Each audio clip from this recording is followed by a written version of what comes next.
All right. Assalamu alaikum, everyone. My name is Rawad Turko. I'm a second year medical student. And today I'll be teaching you about the adrenocortical hormones. Inshallah, it's not too much of a difficult concept to grasp in the Pro block. It is a bit of a long lecture, but inshallah we'll get through it with minimal difficulty.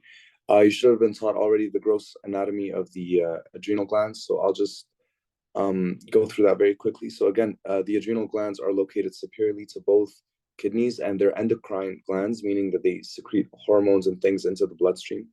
Okay, now functionally, we could split the adrenal gland into two parts, right? So we have the adrenal cortex, which should be on the outside right here, and the adrenal medulla, which is on the inside. Now, if you remember from your previous lectures and your previous PALs, you were taught that the adrenal medulla is what's called a modified sympathetic ganglion. Do you guys remember that? Modified sympathetic ganglion?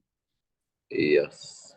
Yeah, and that has to do with the embryological development and the embryological basically where the adrenal glands derived from, embryologically speaking. So just to review a little basic neurophysiology, really quick. In most of our autonomic nervous system, we have a preganglionic neuron. Sorry, preganglionic neuron, if you guys remember, and then it synapses with a postganglionic neuron, and then that postganglionic neuron, releases neurotransmitters such as norepinephrine and acetylcholine and all those things. You guys remember that? Yes.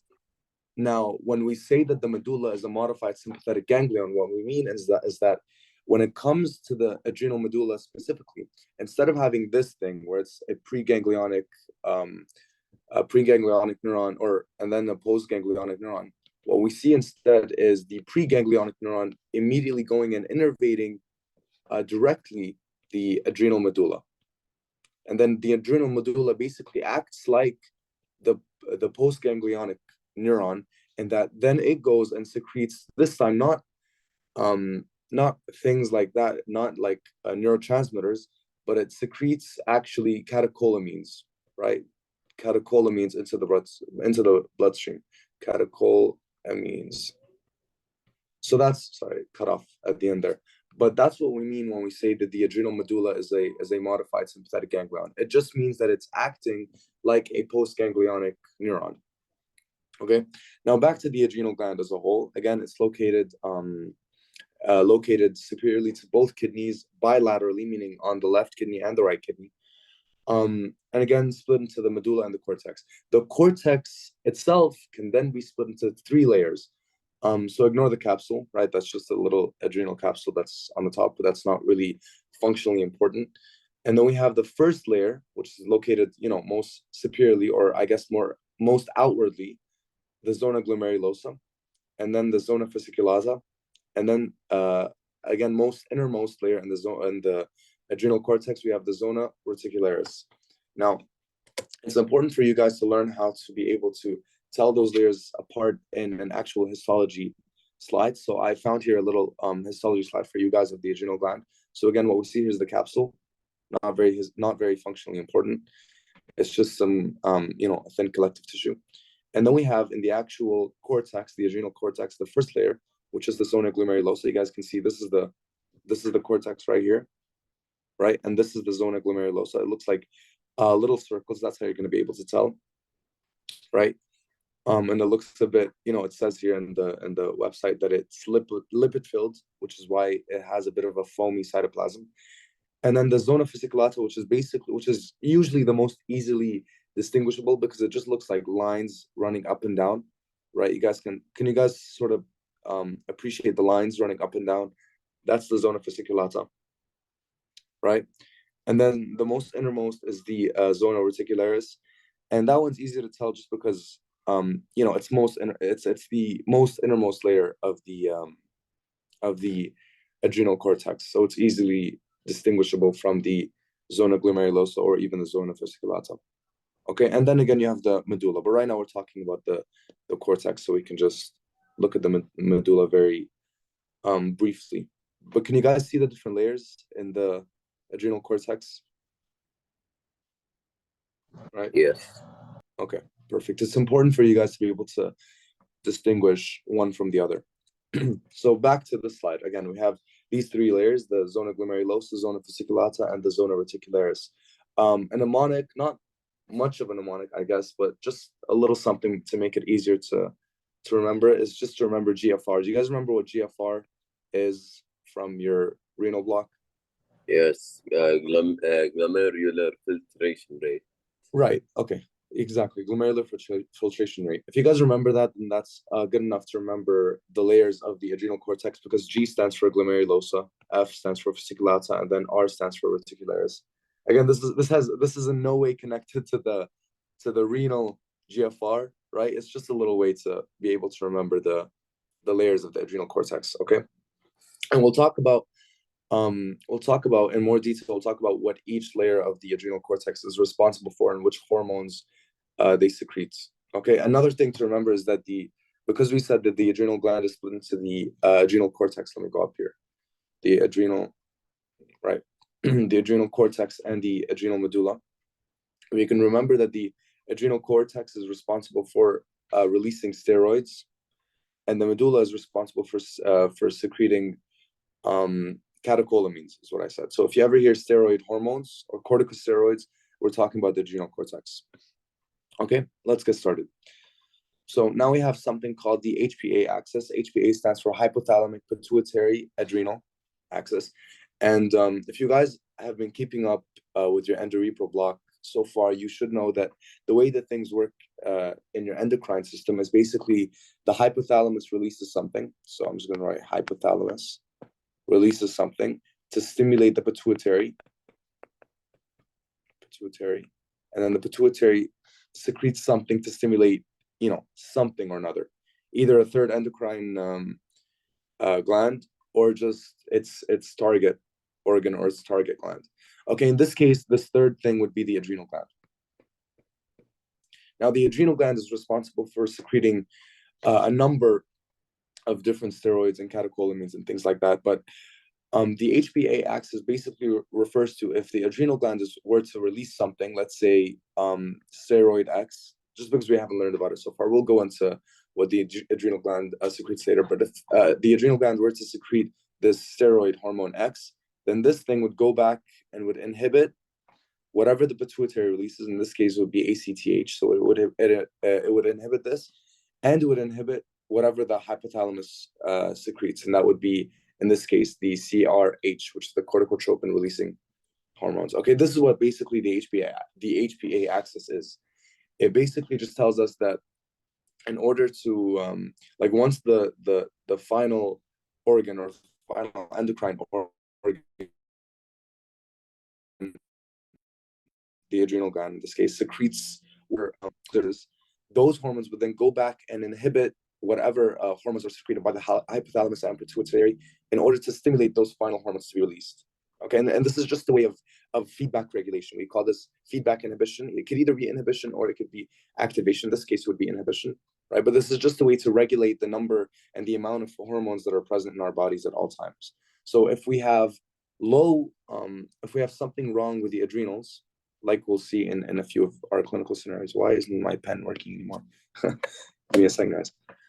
So if we have something wrong with the adrenal glands, just like we'll see in a few of the clinical situations later on, if we have something wrong with this right here with the adrenal gland, then we'll see a decrease in, of course, a decrease in the glands or the hormones that this adrenal gland would produce otherwise.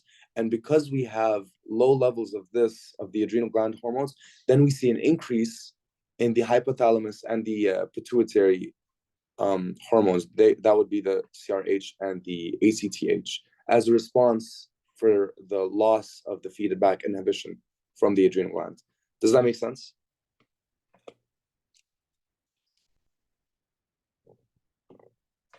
So again, just to summarize one more time, we have the hypothalamus, right? It's secreting things that are going into the pituitary.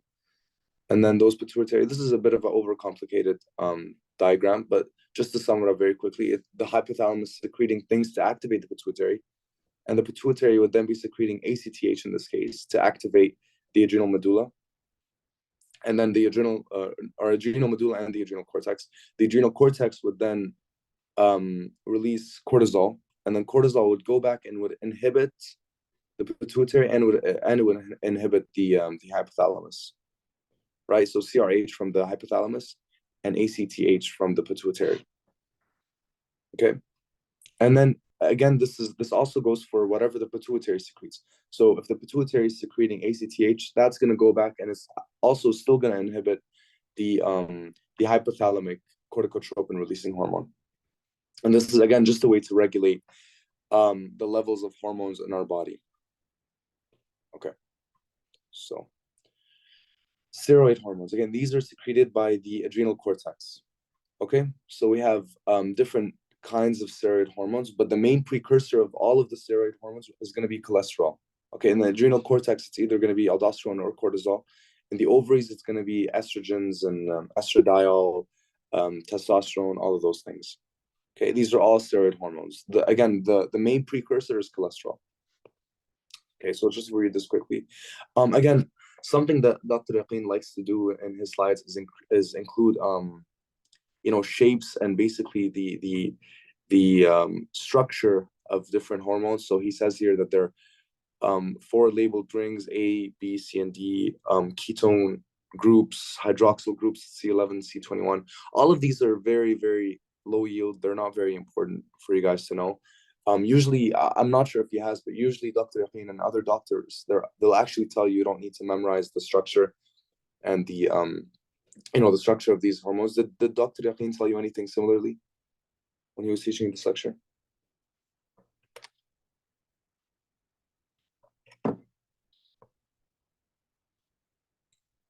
By the way, Fadi, I'm sorry, but if somebody writes something in the chat, I'm not able to see the chat. If you could read it out to me, if anybody said anything. Yeah, sure. Okay, thank you. Anyway, so moving on. Again, these are all the adrenocortical steroids. The main precursor, as I mentioned, is cholesterol. Then we have progesterone, cortisol, deoxycorticosterone, corticosterone, aldosterone, dehydroepiandrosterone, and androsterone, and these are big words, but you don't have to memorize all of these right now. We're gonna go into them. We're gonna go way more in detail than this right now, so you won't need to memorize this as of this point, but we'll go into it more. So again, as I mentioned, steroids are derivatives of cholesterol. Now, this cholesterol, if you guys remember from your was it mol 1 or mol 2 that you guys took, plasma lipoproteins? I think it was mol 2. Yeah, mol 2. We took them this week. Oh, okay. Okay, wow. Okay, perfect. So it's still fresh in your guys' minds. So if you guys remember, you have cholesterol that's coming from your LDL or your low density lipoproteins, and you have then your cholesterol esters that are being released from these LDLs, and then you have the whole thing with your hormone sensitive lipases that are going to break these down into free cholesterol and triglycerides and all of these things. So not important for this lecture, but all you need to know is that the steroids are derivatives from cholesterol, and these cholesterols are coming from LDLs. And again, removed cholesterol is replenished by cholesterol in LDLs in blood or synthesized from acetate. Okay, so if you have loss of cholesterol due to increased, if you need to use up those cholesterols in order to make steroid hormones, then they're replenished by more LDLs being released or just synthesized from acetate in your body. So steroid hormones are synthesized and secreted on demand. They're not stored at all. The limiting step is by an enzyme called cholesterol desmolase. Okay, basically, in Dr. Simon's slides, there was a different name for it, but you just have to know it as cholesterol desmolase. This is the first ever enzyme that's going to be in your steroid hormone synthesis pathway. It's going to be turning cholesterol into a enzyme called pregnenolone. Okay. And there's a specific picture that is on Dr. Yaqeen's slide, but I put it on a different slide just because it was more clear. And it's this picture. This picture, for this slide specifically, you're going to have to memorize it, like the back of your hand. This is going to be a very, very high yield picture. if you memorize this picture well, and if you know all of the enzymes and all of the hormones very, very well, then you'll have, inshallah, no problem solving all of the exam questions that are going to be on this lecture. So like I mentioned, the first enzyme in this pathway is going to be called cholesterol desmolase. Okay, and this is the rate limiting step in steroid hormone synthesis. Okay, and it's activated by ACTH. Okay, this is what I mentioned. So ACTH in this case would be secreted by the hypothalamus. Okay, in response to any type of stimulus, any type of activating stimulus to the hypothalamus, or sorry, not the hypothalamus, the pituitary. So again, ACTH would be coming from the pituitary, and then it would be going down all the way down to the adrenal gland, and it would be stimulating and activating this enzyme called cholesterol desmolase. And what this would do is turn cholesterol from, like I mentioned, from your LDLs, cholesterol esters, all those things. It would take those free cholesterols and would turn them into pregnenolone. Okay, and pregnenolone is the main, is the main thing that are pregnenolone from this point, from the point of pregnenolone. The pathway could lead to many, many different other pathways. So you could either go down into this pathway to make aldosterone. This would be in your zona glomerulosa, or you could be heading in this pathway to make cortisol. This would be in your zona fasciculata, or you could go down this pathway and make DHEA, which is the major hormone in your zona reticularis. And again, we'll go into that more as we move forward through this lecture. So all you have to know at this point is that steroid hormones are synthesized, and the rate limiting step and the first one in the synthesis of all steroid hormones is by cholesterol desmolase, which turns cholesterol into pregnenolone. Okay, do we have any questions so far? Everything is clear until now. Okay. So, cortisol synthesis. Now, we started with cortisol synthesis because this is one of the major hormones, major steroid hormones that's going to be released by your adrenal cortex. Okay, this is specifically released by your zona fasciculata. Okay, it's mainly your zona fasciculata. It says / reticularis, but it's mainly the zona fasciculata because it contains all of the enzymes required to turn cholesterol to cortisol. Okay, so if you go back to this picture, this entire middle pathway right here to make cortisol, this is happening mostly in your zona fasciculata, which is, if you guys remember from your GFR mnemonic, it's the one in the middle. So if we go back to this picture, the zona fasciculata are the lines running up and down. Okay, so that's going to be where most of your cortisol is going to come from. All right, so after to talk more about the synthesis of cortisol, after you have your pregnenolone from, again, your cholesterol, which is the rate limiting step, if you guys remember, cholesterol desmolase, then you have this enzyme called 17-alpha hydroxylase. Now, in exam questions, sometimes they don't say 17-alpha hydroxylase, they say cytochrome P17 or CYP17. It's the same thing as 17-alpha hydroxylase. Okay, but this is your first step after the conversion of cholesterol after your conversion of pregnenolone from cholesterol. The first step is going to be the 17-alpha hydroxylase step, which is going to turn pregnenolone to hydroxypregnenolone. Okay, this also might be written as this sometimes. So this hormone right here sometimes is written as 17-OH, right? Pregnenolone. Pregnenolone, and it's the same thing as saying 17-hydroxypregnenolone. Okay, that's the first step. Then afterwards, we're gonna turn 17-hydroxypregnenolone into 17-hydroxyprogesterone through this 3-beta-hydroxysteroid dehydrogenase. This might be written as 3-beta-HSD, or HSD, stuff like that, something like that. That's the same thing as the enzyme 3-beta-hydroxysteroid dehydrogenase. Then from this point on, you have your 17-hydroxyprogesterone. Now you have conversion of this hormone to deoxycortisol through the enzyme 21-beta-hydroxylase. And then at the end, you have the production of cortisol from deoxycortisol by the 11-beta-hydroxylase. enzyme. Now, I know at this point that this is a lot of a lot of enzymes to remember. I understand that, but it is really, really important that you guys remember all these enzymes and you guys remember all their pathways and what hormones they produce, because it's going to be very high yield in your exams. But the way that I like to remember it specifically is I like to think 3, then 21, then 11, and then in between them you have like 17. So if you guys look at this, you have pregnenolone, and then the enzyme here is the first enzyme is 3 beta hydroxysteroid dehydrogenase, so 3, and then 21 beta hydroxylase, and then 11 beta hydroxylase. Now this is the same for both synthesis of aldosterone and cortisol, but it works in cortisol in this way. So again, 3 beta hydroxysteroid dehydrogenase, then 21 beta hydroxylase, then 11 beta hydroxylase. And for me personally, when I was going through the Adrenocortical block, I wouldn't really remember, the name afterwards. I just remember the number. So 3, I know if I see it in an exam question, I know that 3 means 3 beta hydroxysteroid dehydrogenase. I know that 21 would be 21 beta hydroxylase, and I know that 11 would be 11 beta hydroxylase. So I just remember it this way: 3, then 21, then 11, and the one making this first enzyme is 17 alpha hydroxylase. Does that make sense? I feel like this makes more sense in my head than it does when I try to explain it out loud. So Yeah, just clear. It's clear? Okay, I'm just gonna go over it one more time just to make sure you guys understand. So let me make nope, not this. Sorry, one second, guys. Just gonna make a clear slide. Okay.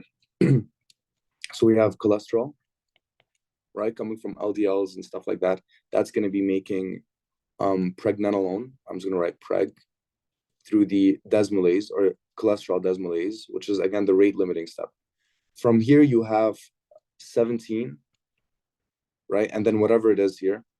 And then, you guys remember, so 17 is first, right? And then 3, the enzyme, as in the enzyme is 3, and then whatever it is. And then 21, right? I'm just going to write it here. And then 21, and whatever it is here. And then at the end, it's 11, and it's going to be cortisol. My Apple Pen stopped working again. Yeah. Again, right? Cholesterol to pregnenolone through the cholesterol desmolase enzyme, then to hydroxypregnenolone through the 17 alpha hydroxylase, so 17 is first, and then to hydroxyprogesterone by the 3 beta hydroxysteroid dehydrogenase, then from hydroxyprogesterone to deoxycortisol through the 21 beta hydroxylase enzyme, and then finally to cortisol by the 11 beta hydroxylase enzyme. Okay.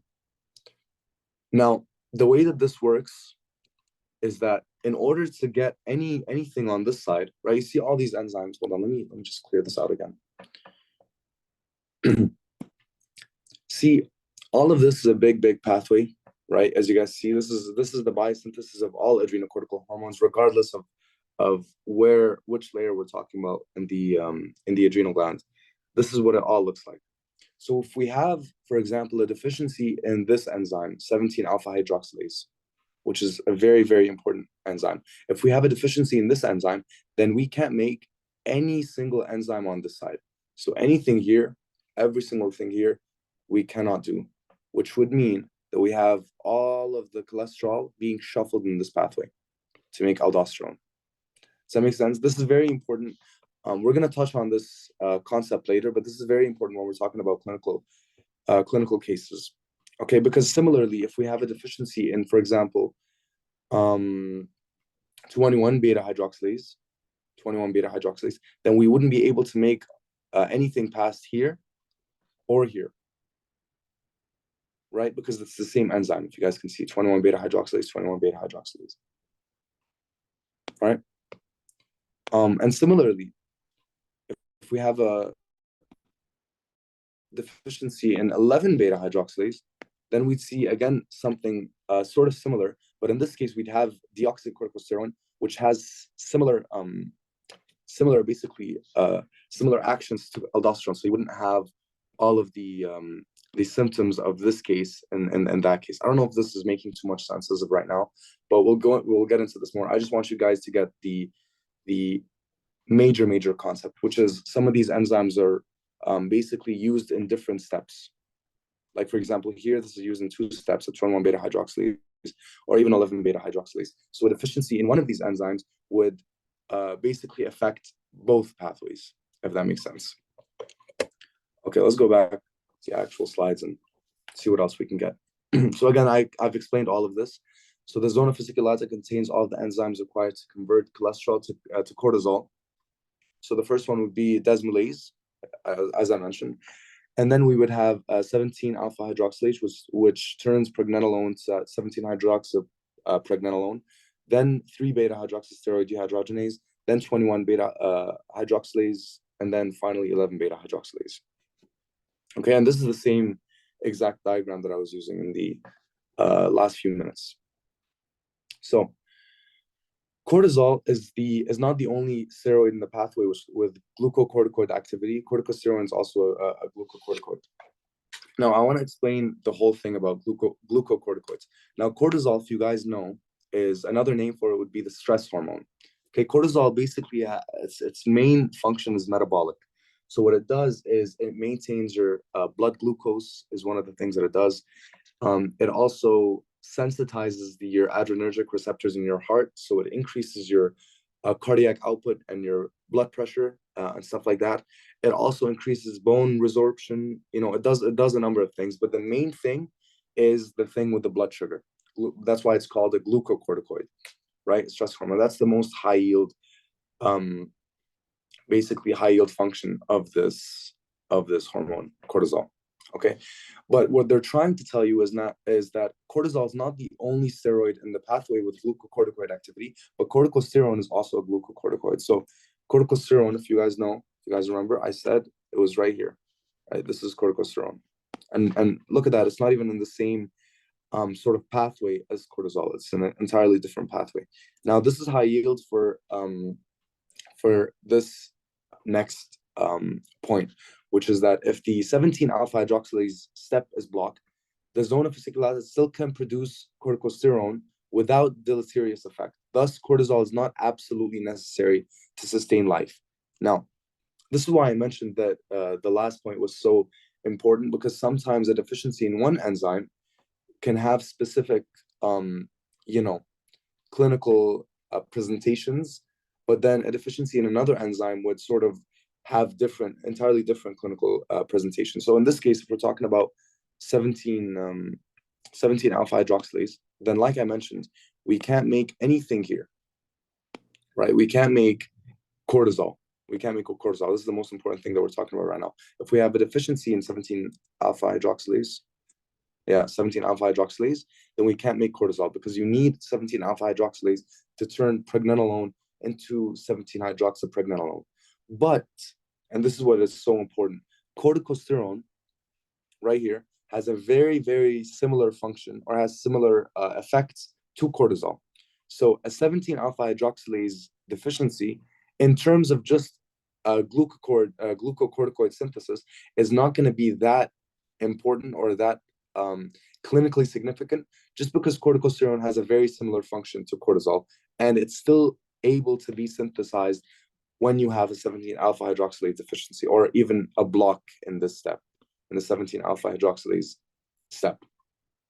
Does that also make sense right now? Yes, until now it does make sense. Okay, perfect.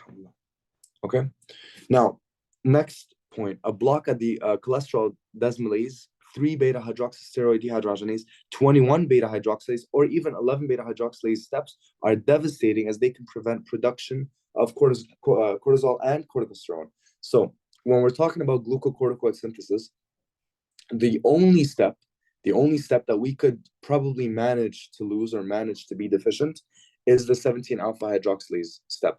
Any other step in this pathway, whether it's cholesterol desmolase, or 3-beta hydroxysteroid dehydrogenase, 21-beta hydroxylase, or 11-beta hydroxylase, all of these ones, 1, 2, 3, and 4, all of these would be devastating, because we're no longer able to synthesize cortisol or corticosterone, right? Now, you might tell me, but Rawad, you said that, but like you might tell me, Rawad, these enzymes that you just mentioned, like 21 beta hydroxylase or 11 beta hydroxylase, they would only, affect the production of cortisol, but not corticosterone. But actually, like I mentioned, a lot of these enzymes are repeated. So 11 beta hydroxylase, it's used in the production of cortisol and also corticosterone and aldosterone. But right now we're talking about corticosterone, right? See, 11 beta hydroxylase is both here and there. So this would be, if this is deficient, then we can't make corticosterone or cortisol. Same thing with 21 beta hydroxylase, 3 beta hydroxysteroid dehydrogenase, and most importantly, cholesterol desmolase, because that's the rate limiting step of all of the steroid hormone synthesis or biosynthesis. Okay, so again, just to reiterate, a deficiency in 17 alpha hydroxylase wouldn't be that clinically significant because we're still able to synthesize corticosterone if you have a deficiency or a block at this step. But deficiency in any other step in the glucocorticoid synthesis pathway, like cholesterol desmolase, 3 beta hydroxysteroid dehydrogenase, 21 beta hydroxylase, or 11 beta hydroxylase, all of those would be devastating because you're no longer able to synthesize cortisol or corticosterone. Okay, moving on. Metropone and ketoconazole are drugs that inhibit glucocorticoid biosynthesis. Now, metropone inhibits 11 beta hydroxylase, the last step in cortisol synthesis, and ketoconazole inhibits several steps, including cholesterol desmolase. Okay, now this is a little peek into pharma or pharmacology in your second year. These are just drugs that you have to remember. Okay, so ketoconazole again inhibits the multiple steps, including cholesterol desmolase, and metropone inhibits specifically 11 beta hydroxylase. I apologize that I don't really have a mnemonic to remember these. I guess you just have to remember it. So again, metropone inhibits this step, and ketoconazole inhibits number of steps, including this one, cholesterol desmolase. Okay, just something you guys have to remember. Now, androgen synthesis. Now we've moved on from the from cortisol synthesis as a whole. We moved on to androgen synthesis, which would be, if you guys know, mostly in your zona reticularis, which, just to refresh your guys' memory, is the innermost layer. So again, this is the this is the zona glomerulosa, this is the zona fasciculata, and this is the zona reticularis. And then the medulla would be innermost, even lower than the zona reticularis, you might say. So now we're talking about the zona reticularis and androgen synthesis as a whole. DHEA, right? It's right here. DHEA is the major hormone produced by your zona reticularis, and stands for dehydroepiandrosterone. Big word. You just have to remember DHEA, right? There's no need to remember the actual meaning. And then androstenedione, I guess, are androgenic steroids produced by the zona fasciculata / reticularis. Now Dr. Yaqeen likes to say both zones, both zona fasciculata and reticularis. That is true because there's a little bit of an overlap in the production of these hormones, and also because these layers of the adrenal cortex share many of the same enzymes. So technically, your zona fasciculata can still make androgens, but just for the sake of understanding this better and getting the big picture out of it, just remember your zona reticularis is mostly for your androgens. These compounds have weak adrenergic activity, but in the testes, they are converted to testosterone and more potent androgen. Now, something to remember when it comes to androgens. Now, by androgens, we're talking about, estrogen, testosterone. These are what your androgens are. Okay, they're important for basically development of your sexual organs, right? Testes and eggs and gonads and things like that.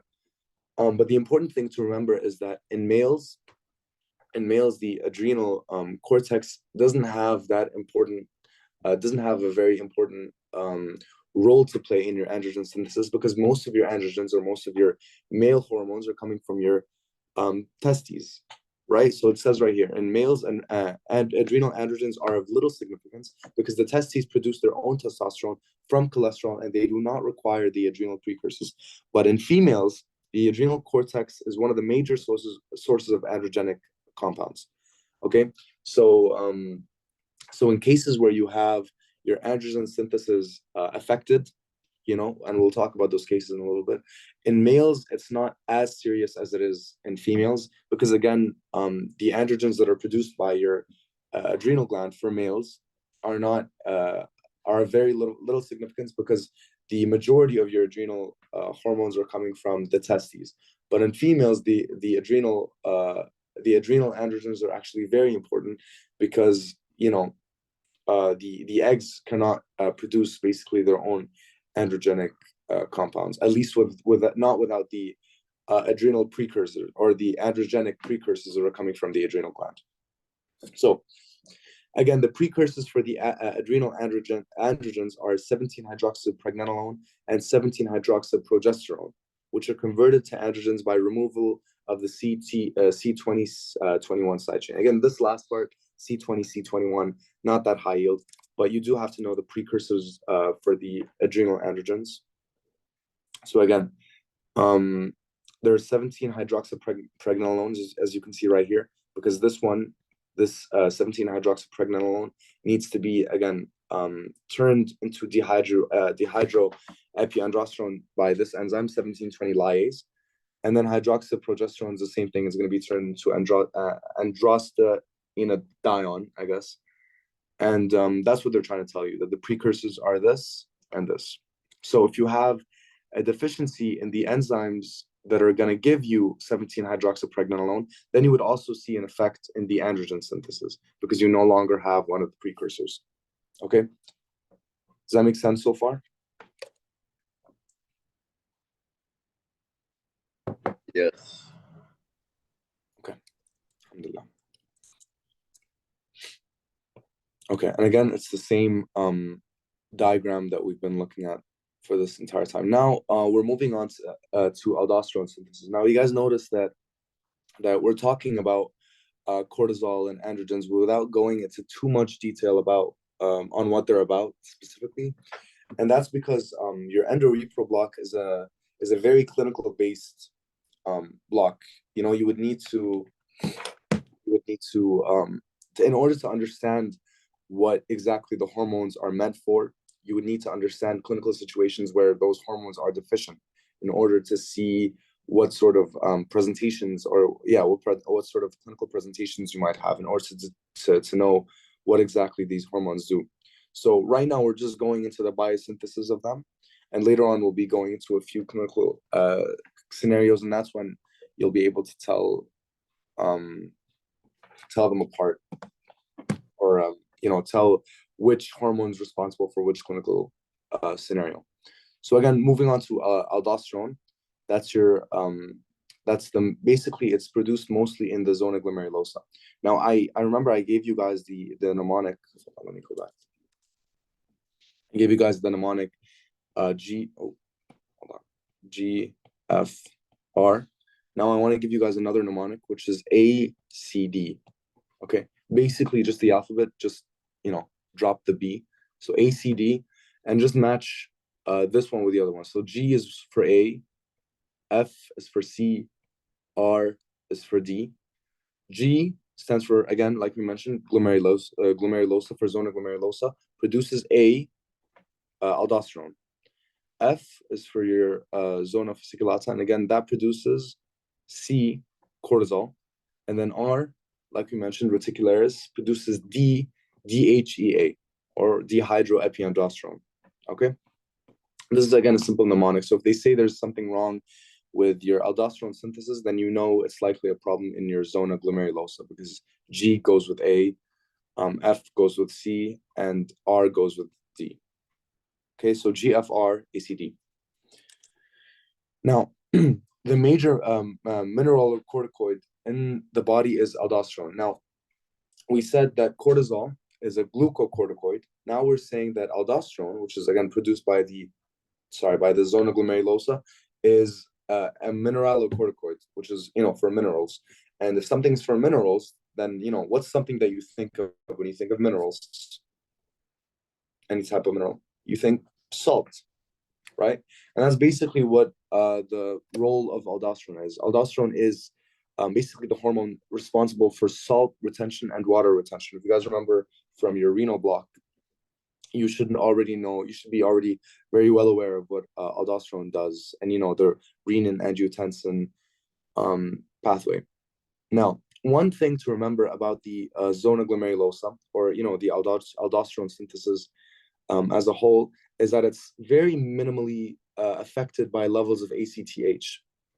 Now, did you guys talk about ACTH in depth when you talked about the pituitary gland towards the beginning of the block? I think it should have been the first few blocks when you talked about the pituitary gland. Did you guys speak about ACTH?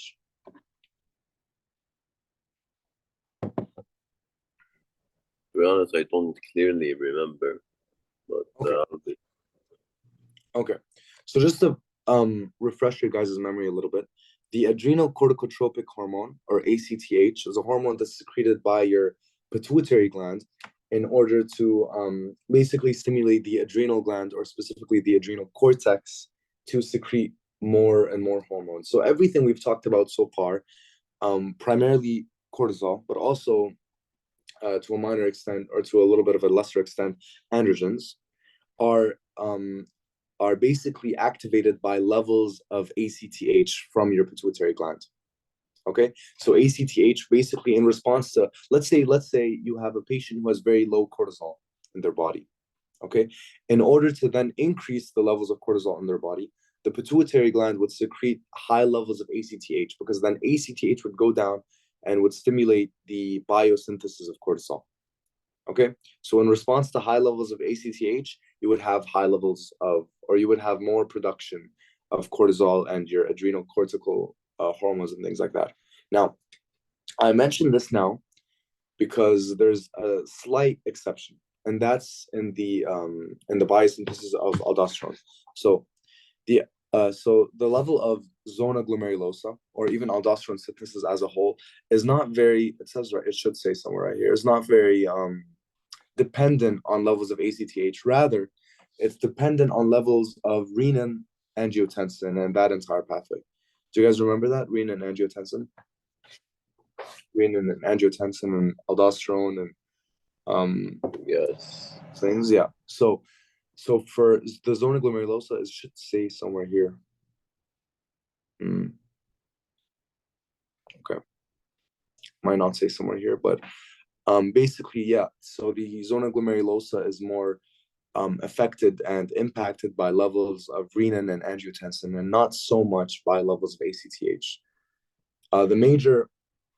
The major hormone that's basically relies on levels of ACTH is cortisol, and that's going to be very, very important. See, even you could tell, I'm sorry, I forgot this. Even right here, you could see that aldosterone synthesis. Let me go back to this slide because it's clear. Even in aldosterone synthesis, look, you see angiotensin 2 here, because that's the one that's mostly responsible for your biosynthesis of aldosterone. Sorry. Anyways, so back to aldosterone. What's happening right here? Okay. Anyways, the major mineralocorticoid in the body is aldosterone, which is synthesized only in the zona glomerulosa. Okay, so the steps required to convert cholesterol to corticosterone, as we mentioned, are identical to those that are needed to produce cortisol. So, like I mentioned, 3-beta hydroxysteroid dehydrogenase right here and right here, 21-beta hydroxylase right here and right here, 11-beta hydroxylase right here and right here. But then the only thing is that then you produce corticosterone, and corticosterone needs a specific enzyme called aldosterone synthase, which is stimulated by angiotensin 2 in order to create aldosterone. Who here can tell me what's so special about corticosterone? Do you guys remember that? What's so special about corticosterone? It kind of has a glucocorticoid activity. Exactly. It has glucocorticoid activity. So, would you see much of a, at least in the glucocorticoid context, would you see much of an effect if we have a deficiency in this enzyme, 17-alpha hydroxylase? I mean, no, it would not be that much of an impact. Exactly. There wouldn't be much of an impact because you still have corticosterone. Perfect. So back to the perfect. Okay. So again, back to the aldosterone. It has the same. Were we on the slide or the slide? Yeah. Again, we have the steps required to convert cholesterol to corticosterone are identical to those in the zona fasciculata, and the addition of aldosterone synthase in the zona glomerulosa converts corticosterone to aldosterone. Now, the zona glomerulosa does not produce glucocorticoids for two reasons. Okay, again, we mentioned glucocorticoids are like cortisol; those are produced in your zona fasciculata. First of all, corticosterone, which is a glucocorticoid, is converted to aldosterone because the zone does not contain aldosterone synthase. Okay, does that make sense so far? And then the zona glomerulosa lacks 17-alpha hydroxylase and therefore is unable to produce cortisol from progesterone. Okay, basically what this is telling you is that, see this enzyme, 17-alpha hydroxylase, this is not really present in the zona glomerulosa. Okay, it's present mostly in your zona fascicularis. So once your zona fascicularis grabs a hold of this pregnenolone, then it can turn it into all of these, it could take it down this pathway and it could take it into to produce cortisol. Now, if your zona glomerulosa also had this enzyme, your 17-alpha hydroxylase enzyme, then you see this could also, then in the zona glomerulosa, you could also have production of cortisol, right? But since your zona glomerulosa does not have this enzyme, which is the 17-alpha hydroxylase, the zona glomerulosa is only ever able to produce aldosterone. Okay, because it does not have this enzyme, the 17-alpha hydroxylase enzyme. So again, this enzyme is only present in the reticularis, and again also just in the reticularis, and then once the not the reticularis, the fasciculata, right? So again, just to recap, the zona glomerulosa only ever produces aldosterone, and that's because it lacks this enzyme, 17-alpha hydroxylase, to take pregnenolone in this specific pathway. If it did have this enzyme, then cholesterol would be able to be made into pregnenolone, and then pregnenolone could either be made into aldosterone in the zona glomerulosa, or cortisol also in the zona glomerulosa. But since it doesn't have this enzyme, 17-alpha hydroxylase, you could only ever make aldosterone in the zona glomerulosa. Okay, does that make sense? Yes. Okay. So again, aldosterone is not the only. So similarly to cortisol, when we talked about cortisol and the corticosterone, and alhamdulillah, Yasser was able to help us out with that concept. Similarly to that concept, we also have a similar concept for aldosterone. Aldosterone is not the only steroid with mineralocorticoid activity. DOC, or 11-deoxycorticosterone, and corticosterone both also have mineralocorticoid. So little enzyme, corticosterone, right here. It's actually very special because it can have both glucocorticoid activity and mineralocorticoid activity. Okay, so, and also DOC right here. So this is just another concept. So in the production of glucocorticoids, you have cortisol and corticosterone that have similar effects. And the production of mineralocorticoids, you have aldosterone, corticosterone, and deoxycorticosterone that all have similar effects and similar functions. Okay, so just another concept to remember because it'll be clinically important, clinically significant for later on. So, thus, if the mineralocorticoid pathway is blocked below the level of DEC, or like for example, in absence of 11-beta hydroxylase or aldosterone, this is right here, or aldosterone synthesis, then you wouldn't have, again, a big effect on your mineralocorticoid synthesis. So what basically we're telling you, if we have a blockage of the pathway below this point, so this or this, then you would still use this or this. Button keeps not working. If you have a blockage in the 11-beta hydroxylase or the aldosterone synthase steps, then you wouldn't have that much of an effect because, again, DOC still has the same effects as aldosterone, and that also goes for corticosterone. Okay, but a blockage in the pathway above the level of DOC, so either 3-beta hydroxysteroid dehydrogenase or 21 beta hydroxylase would have an effect on your androgen, or not your androgen, sorry, your aldosterone synthesis. Now, you guys should know at least what aldosterone does. Okay, it's salt retention, water retention, all of those things. Okay, basically the whole point of it is to increase your blood pressure.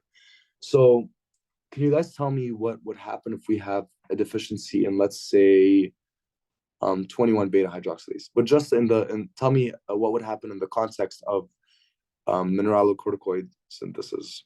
What sort of clinical presentation we would see? There would be hypoaldosteronism. Okay, hypoaldosteronism. What would that give you? The main thing. There will not be salt and water retention. Exactly. There wouldn't be any salt and water retention. And in another way, we could say that there would be basically some hypovolemia or hypotension. And hyponatremia. Yeah, exactly. And that's because we no longer have the effects of aldosterone or corticosterone or deoxycorticosterone. Okay, so this is what it says right here. However, if the pathway is blocked above the level of DOC, then no mineralocorticoids will be produced. Okay? And this is just, by the way, this is just another little diagram. It's similar to this one. This one you could find in the first aid book. I do recommend, by the way, that you guys download a PDF of the first aid book online, because it's going to be very important in your second year specifically, but also in the EndoRepro block. Since this block is a very clinical block, you will be able to learn about a lot of the clinical scenarios and the presentations and the diseases from the first aid book. So I do recommend it. Plus, Dr. Yaqeen loves to bring a lot of diagrams from this book. So you're going to have an easier time learning, inshallah, if you guys download this book. So again, we have cholesterol via STAR. Now, I didn't go into STAR because you guys are going to take it in more detail in Mol 2 with plasma lipoproteins. And so it's not much of a high yield topic in your EndoRepro block, but basically STAR is the step that's basically responsible for bringing in cholesterol into the mitochondria. Okay, that's STAR. It stands for seroidogenic acute response protein or something like that, or acute regulatory protein. So again, we mentioned ketoconazole or ketoconazole, right? It blocks cholesterol desmolase. And we mentioned, where is it? Yeah, metropone. It blocks the level of 11 beta hydroxylase. So again, two drugs to remember. These ones you don't really need to remember: aromatase, 5-alpha reductase. Actually, finasteride, it would sort of be important to know, but not for right now. It's going to be more important in the upcoming few weeks once you get into the reproductive part of the block.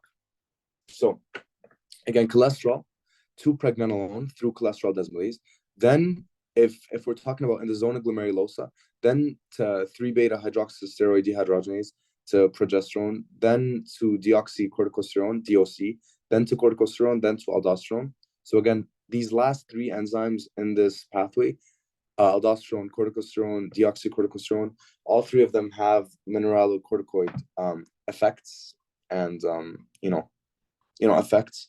So a blockage in any of the enzymes below the level of DOC wouldn't have that big of an impact, while the blockage in any of the steps above DOC is going to have a big impact once it comes to your salt and water retention. Moving on to zona fasciculata.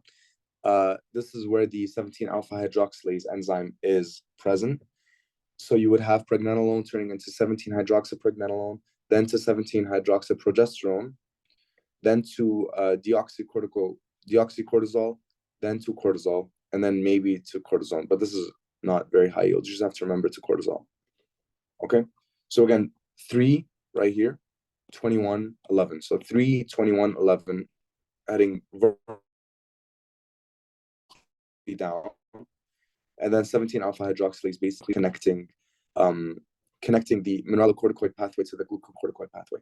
Okay, this is just the way that I like to make sense of it in my head. Does that make sense? Yes. And again, finally, you have the androgens in the zona reticularis, the precursors of which are 17-hydroxypregnenolone and the 17-hydroxyprogesterone. They make your DHEA and your I'm gonna stop trying to say this word, your DHEA and whatever this enzyme is, and those are responsible for your basically your any internal and external genitalia and things like that. Do you guys remember what's sort of clinically significant about the androgens that are coming from your adrenal gland? Do you guys remember the difference in between males and females when it comes to your adrenal androgens? That the testosterone can be made in the testes, but the estrogen can't get made, so it had to be only in the adrenal cortex. Okay, but it's specifically, we're talking specifically about like testosterone specifically. Okay, when it comes to testosterone, what they're trying to tell you, the main concept of it is that androgens as a whole, the majority of them in males come from the testes. But more than half of the levels of androgens, just androgens in general, we don't really specify whether it's testosterone or estrogen, but the majority of which are coming from the adrenal glands in females. So in a clinical scenario where the zona reticularis is affected in a female, it's going to be more basically clinically significant than if it happens in a male. That's the entirety of the concept. Okay. Moving forward, again, this is a very, very important diagram. So this is basically telling you have a deficiency in this enzyme and what sort of clinical presentations you would see. So it's really, really important to know this, like basically know every single thing, because sometimes, and I think, if I remember correctly, what they did is they brought a very, very similar diagram and they blocked out a lot of these arrows going up or down, and they told us to, guess for which enzyme deficiency, what sort of presentation you would have. Okay? So, without even looking, you know what? I'm gonna do. We're gonna go through this together. So, for 17 alpha hydroxylase, I'm gonna open up this right here. Okay. I'm gonna do this. 17 alpha hydroxylase. Okay. Why is my Apple Pen blinking? Anyway, 17 alpha hydroxylase enzyme. Okay, you guys can see that it connects. Basically, it's the first enzyme that's responsible for all the glucocorticoid synthesis. Okay, so if you have a deficiency in this enzyme, first let's look at mineralocorticoids. Would you see? I know that it says it right here, but just try to ignore this diagram for a second and just look at this right here. If you have a deficiency in this enzyme, 17 alpha hydroxylase, would you have any effect to your mineralocorticoid synthesis?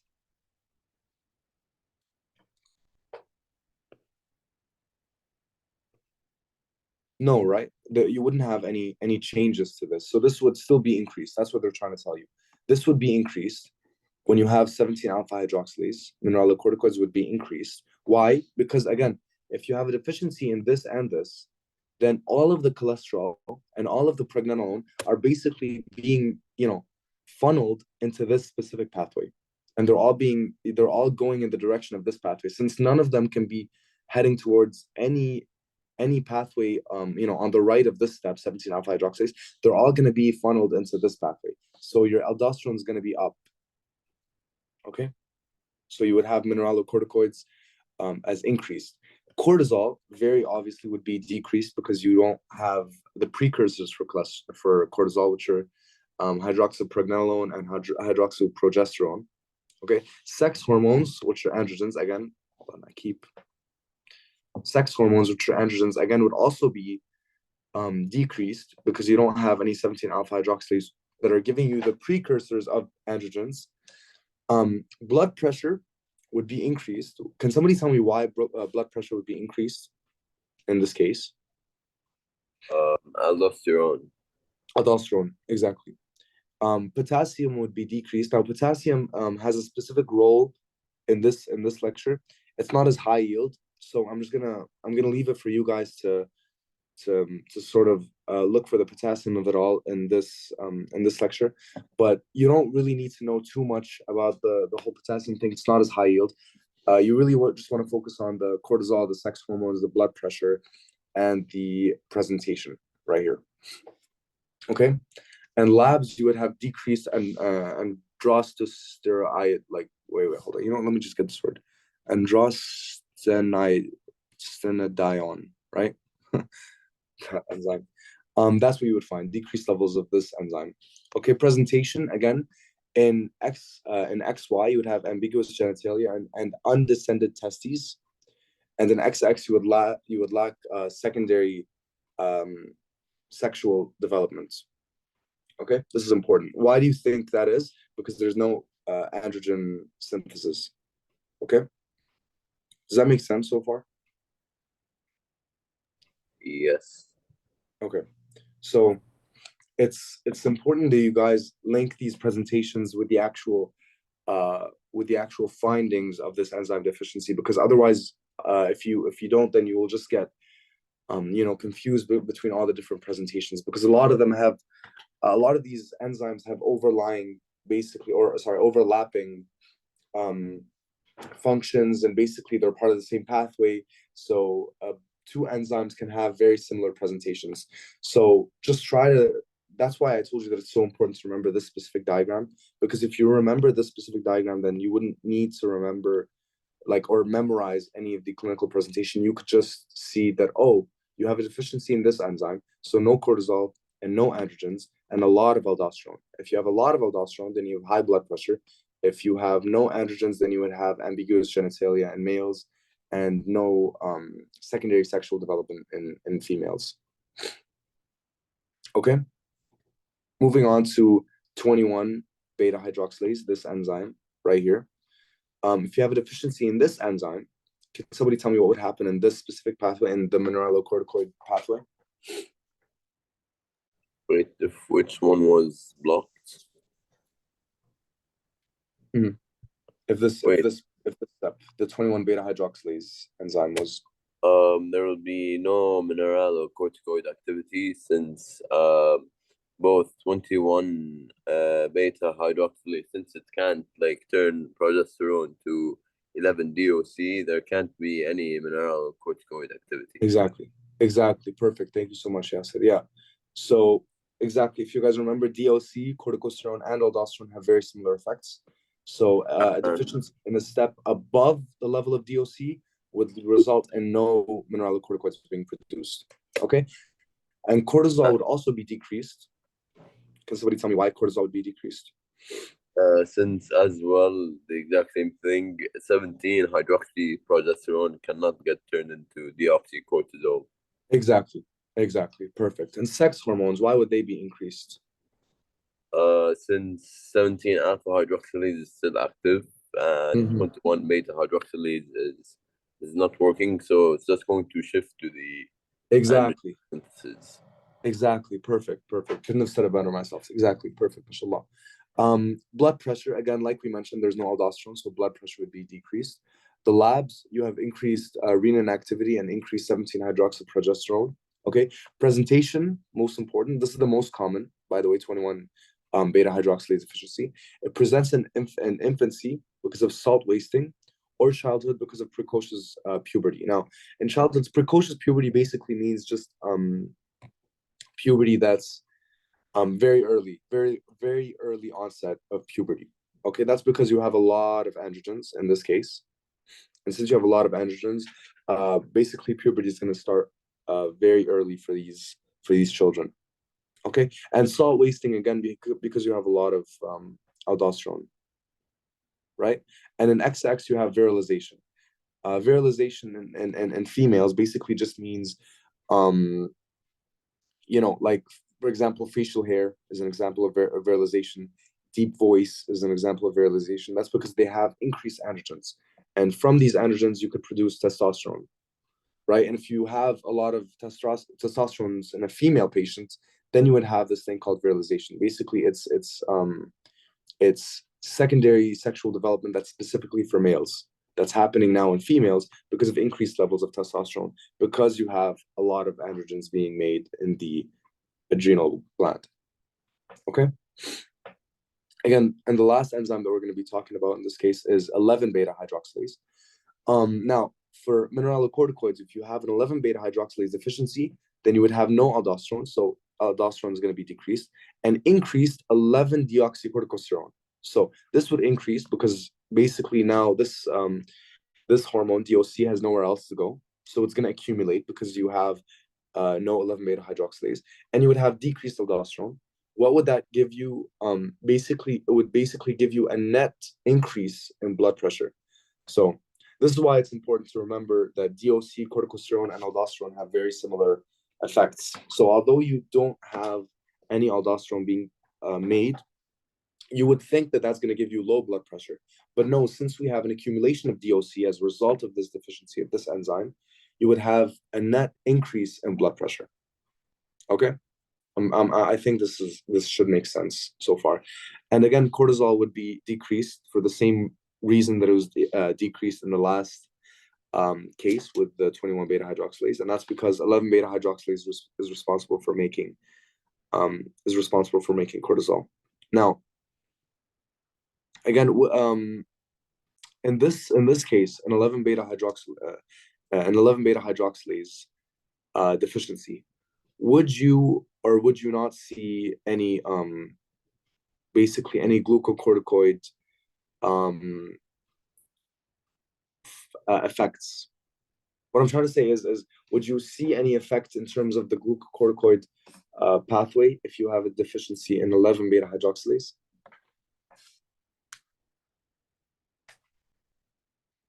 Wait, can you repeat the question? Okay, basically, the question is, you have a deficiency in this enzyme 11-beta hydroxylase. Okay, we know that this enzyme creates cortisol. And cortisol obviously is going to be decreased, but would you see all of the glucocorticoid effects also be decreased, or would they be normal glucocorticoid activities? I mean, there might be like a bit of a decrease, but still there will be like 11 DOC active. 11, sorry?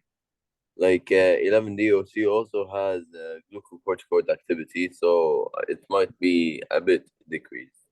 Did you mean this 11-deoxycorticosterone, DOC, Yes. or 11? Yeah, 11 Okay. DOC, yeah, still active. So there might be, I don't think there might be that big of an effect.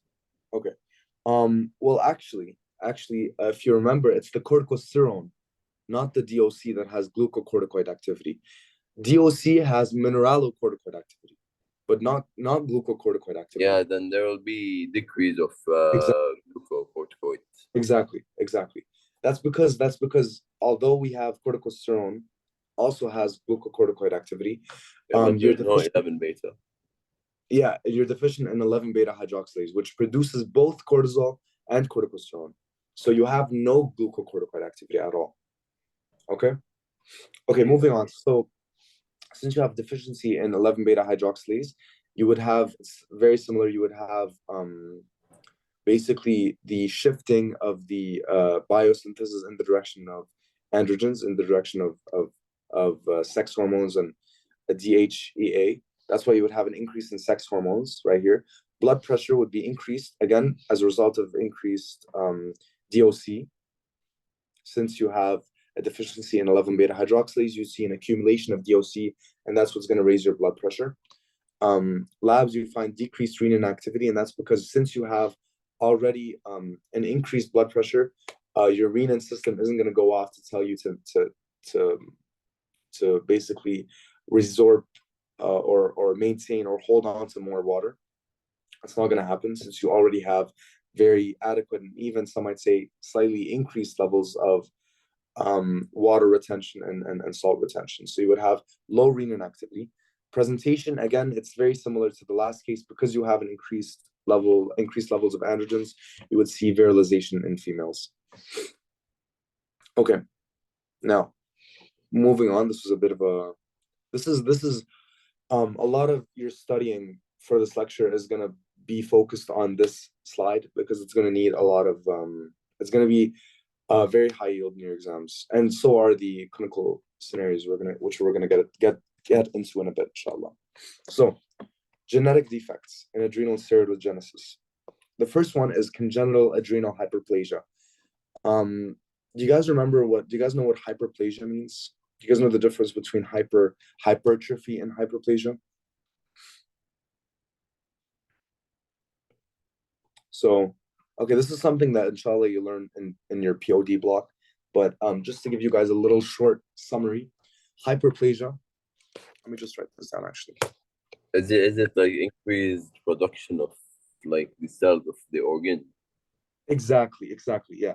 Hyperplasia means increased cells or increased number of cells.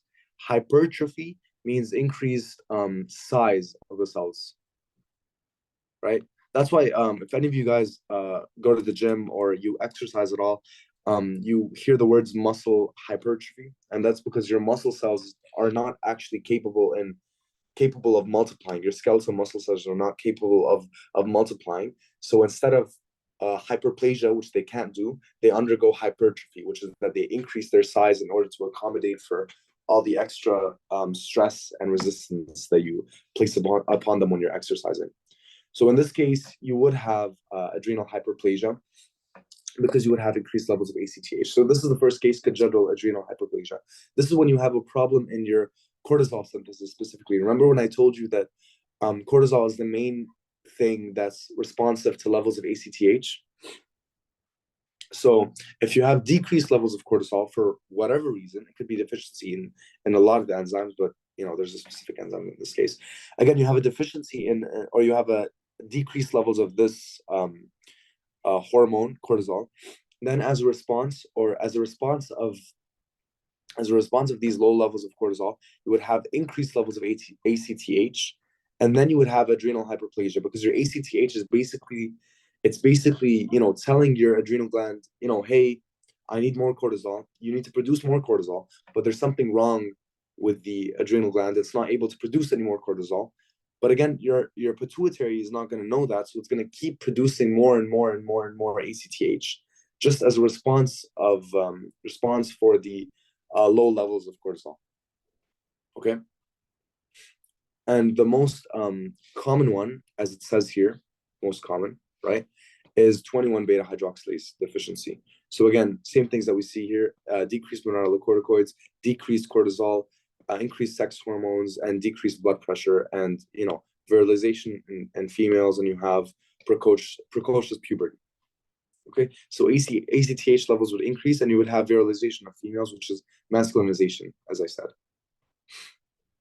That's in some questions and some books, they just abbreviate this. It's CAH. Some textbooks just say CAH instead of saying congenital adrenal hyperplasia. It's the same thing. Okay. Now, regulation of adrenocortical hormones. So the synthesis and secretion of steroid hormones by the adrenal cortex depend on the stimulation of cholesterol desmolase, which is the first step. So this is by activation of ACTH. If you guys remember, if I go back here, you see that cholesterol desmolase is actually activated by ACTH. Okay, the absence of ACTH, biosynthesis of adrenocortical hormones ceases, which just means they completely stop in the absence of ACTH. Okay, so the zona fasciculata / reticularis, again, fasciculata responsible for what? Does somebody remember? Fasciculata. It was for the glucocorticoids. Exactly, glucocorticoids, right? And the reticularis, again, for androgens, is under the exclusive control of the hypothalamic pituitary axis, so HPH, if you guys remember. That means they're responsive to ACTH and also like CRH. So the hypothalamic hormones is corticotropin releasing hormones, and the anterior pituitary hormones is ACTH. So again, like I mentioned, CRH, it's going to go and it's going to increase the levels of ACTH from the pituitary, and then that's going to go and increase levels of, I guess you would say, glucocorticoids, and androgens, and androgens. Sorry for my handwriting being so bad. I'm writing this when the iPad is upright. It's kind of hard to do. Right? And what did I say was so special about the zona glomerulosa? Is that it doesn't really depend, or specifically the mineralocorticoid synthesis, is that it doesn't really depend on ACTH. Okay, it's controlled separately via the renin-angiotensin-aldosterone system. Okay, the only step that it really controls is the first one, which is the cholesterol desmolase, and that's because It's the first step. It's the first step for all steroid hormone synthesis. Glucocorticoids, mineralocorticoids, and androgens are all under the control of ACTH. At least just in the regards of the first step, cholesterol desmolase. Then later on in the pathway, the zona glomerulosa, or specifically the mineralocorticoid slash androgen, slash aldosterone synthesis, is responsible for the renin-angiotensin-aldosterone system, and the production of glucocorticoids and androgens both are still under the effects of the hypothalamic, or the ACTH and the hypothalamic pituitary axis. So that's the regulation of it. Diurnal secretion, that just basically means how often would you see, like, what's the pulsatile secretion of these hormones like? Again, in exams, it's not very high yield. It's not that high yield to know, because as I mentioned, since EndoRepro is a very clinical-based block, a lot of the questions are going to be clinically based. So the information that you learn and the information that's very high yield is likely the information that's going to be clinically significant. But just still make sure you know that the daily profile of blood cholesterol levels is characterized by an average of 10 secretory bursts during a 24-hour period. The lowest are during the evening hours, just after falling asleep, and the highest is just before waking up in the morning. Okay, and again, the major burst of cortisol secretion before awakening accounts for 1/2 of the total daily cortisol secretion. And ACTH secretion also exhibits the same diurnal pattern. In fact, it's the pattern of ACTH secretion that drives the diurnal pattern of steroid hormone secretion. That makes sense, obviously, since we mentioned that cortisol is under the effects of ACTH.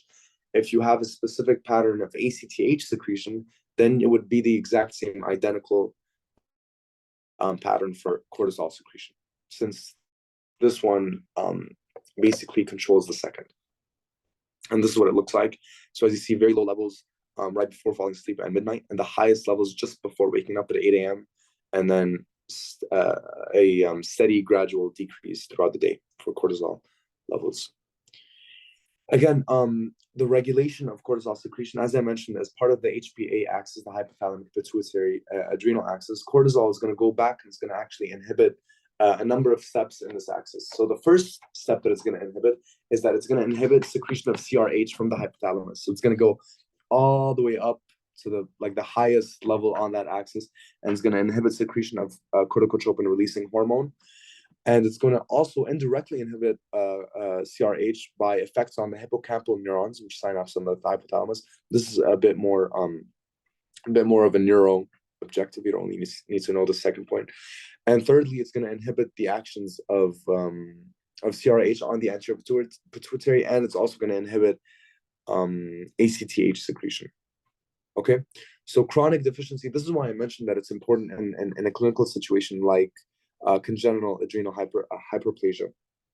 So decreased cortisol would cause an increase in ACTH, and that's what's going to cause adrenal hyperplasia. So this is what they're saying right here. Chronic deficiency of cortisol leads to stimulation of the CRH/ACTH axis and to increased ACTH levels. And chronic excess of cortisol leads to inhibition and suppression of this axis and would cause there to be decreased levels of ACTH. Okay, so it's all part of the HPA axis. That's why it's very important to maintain this axis at a steady level. So if you have too much cortisol, you would have, as a response to this too much cortisol, you would have low ACTH and low CRH. And if you have too little cortisol, then you would have very high levels of ACTH. Okay, so again, this is what it would look like. The adrenal cortex is going to secrete cortisol. That's going to go up. It's going to inhibit the hypothalamus and the anterior pituitary. Okay, these are the factors affecting ACTH secretion. I suggest that you just read through it very, very quickly. Okay, but this is all about the glucocorticoid and ACTH secretion. Now moving on to mineralocorticoids. Aldosterone secretion, again, is stimulated by decreasing blood pressure or volume. That's the major stimulant. And because, as we mentioned, the aldosterone is mainly responsible for salt and water retention. And if you're holding on to a lot of salt and water in your body, you're going to be increasing your blood pressure. So the main thing that's going to be increasing the levels of aldosterone would be decreasing, which would be low levels of like low blood pressure and low blood volume. Hyponatremia, low blood sodium would cause a very similar effect, and high levels of potassium, because if you guys remember in your renal block, aldosterone, basically what it does is that it retains sodium and at the same time it excretes more potassium. So high levels of potassium would also cause aldosterone secretion, and finally, to a low extent, as I mentioned, ACTH, right? And again, that's because ACTH controls the very first step in aldosterone synthesis, which is the cholesterol desmolase step. Okay, does everything I said make sense so far? In the last, I guess we've been going for like an hour and a half. Does everything make sense so far? I could go over. Okay, alhamdulillah. Fadi, are there any messages on the chat? Anything that I need to go over? No, until now there are no messages. Okay, perfect. Alhamdulillah. Okay. 4 mechanisms of aldosterone secretion. Again, we have the renin-angiotensin mechanism. We don't really need to go through that again. Concentrations of sodium and potassium. Okay, that's what's going to directly influence the zona glomerulosa cells. ACTH and ANP, which is going to inhibit the activity of the zona glomerulosa. Do you guys remember what AMP is from your renal block? Atrial natriuretic peptide. It's basically the opposite of aldosterone. So aldosterone is basically released in response to low blood pressure. AMP is released in response to high blood pressure and hypervolemia. So obviously, if you have high blood pressure, you have too much water in your blood, you have a high blood pressure, you wouldn't want to retain any more sodium or water, because that's going to make your blood pressure even worse. It's going to increase it even more. So obviously, if you have your atrial natriuretic peptide or AMP levels, of course, they are going to inhibit the activity of the zona glomerulosa cells, and that's because we don't want to retain any more water in this case. Okay, and again, this is what it's going to look like. So again, stress or whatever type of stimulus is going to activate the hypothalamus to secrete CRH, which is again stands for corticotropin releasing hormone. By the way, corticotropin, or the word tropin, just basically means a hormone, right? So a corticotropin is basically an ACTH, because it's gonna increase the levels of cortisol in the body. So a corticotropin releasing hormone is a hormone that's going to release corticotropin, and corticotropin in this case would be ACTH, right? So again, CRH is going to it's going to stimulate the pituitary to secrete ACTH, and then ACTH is going to go down to the zona glomerulosa cells, and it's going to enhance the secretion of aldosterone, increased absorption of sodium and water, increased blood pressure and blood volume. And again, so this is one of the pathways. This is one of the mechanisms, which is aldosterone, or which is ACTH. The second one, again, would be the renin-angiotensin, which is right here. Like I mentioned, we don't really have to go over it again, since you guys have already done it in renal. Then you have increased blood pressure. That's through the AMP mechanism, if you guys remember. So increased blood pressure is going to inhibit the zona glomerulosa, because we no longer want to retain any more water or salts. Okay. So basically, this slide, what it's trying to tell you is that all of the steroid hormones, they basically will do some cellular processes, either by increasing transcription of a certain gene, increasing translation of a certain gene. That's most of what they're trying to tell you. So most hydrophobic steroids are bound to plasma protein carriers. Only unbound hormones can diffuse into the target cells. Okay, that's a theme that's very reoccurring, I'm sure, in your first year, that hydrophobic steroids are bound to plasma protein carriers, and unbound hormones are the ones that can diffuse into the target cells. Steroid hormones or receptors are in the cytoplasm or the nucleus. Again, this is something that you're going to take in your Mole 2 lectures. Specifically, I think it's going to be Cell signaling. Yes, cell signaling. This is where you'll learn more about this entire pathway, specifically with steroid hormones. Again, the receptor hormone. So once the hormone is bound to a receptor right here, either in the cytoplasm or the nucleus, then it's going to go and it's going to bind to the DNA and it's going to activate or repress genes. Okay, so it depends on what the hormone is, of course, but most of the effects of steroid hormones are going to be sort of genomic changes. Either they're going to activate or they're going to repress genes, or they're going to decrease translation or increase translation and all those things. So activated genes then create new mRNA that move back to the cytoplasm, and translation, transcription, translation, all those things. Okay, now we're going to start talking about the actual functions of glucocorticoids. Do you guys want a little break, by the way? We've been going on for an hour and a half. It's up to you. We can keep going, or we can take a short 5 to 10 minute break. What do you think? How many slides do we have remaining, تقريبا? We have around 16 slides left, but the last little bit is a lot of clinical situations, so they're going to take some time to get through. طيب, can we take like 5-10 minutes break عشان Sure, نصلي؟ sure. Yeah. Sure, of course. So let's start again at 9. Okay, how about that? تمام. Okay, perfect. Okay, so welcome back, everyone. We're going to keep going in our lecture, in our past session about the adrenocortical hormones. We left off last talking about steroid hormones and their action, how they basically bind to steroid hormone receptors in the cytoplasm or the nucleus, and then they go and they repress or activate a number of genes to basically induce some sort of change in these cells. Okay, moving on in the functions of glucocorticoids, we know what aldosterone does, and we know what androgens do to a lesser extent, but again, you'll learn more about that in your reproductive half of your block. So cortisol, what it does, this is a little mnemonic from the first aid book. Cortisol is a big fib. What it does is that basically A stands for appetite, and that it increases your appetite.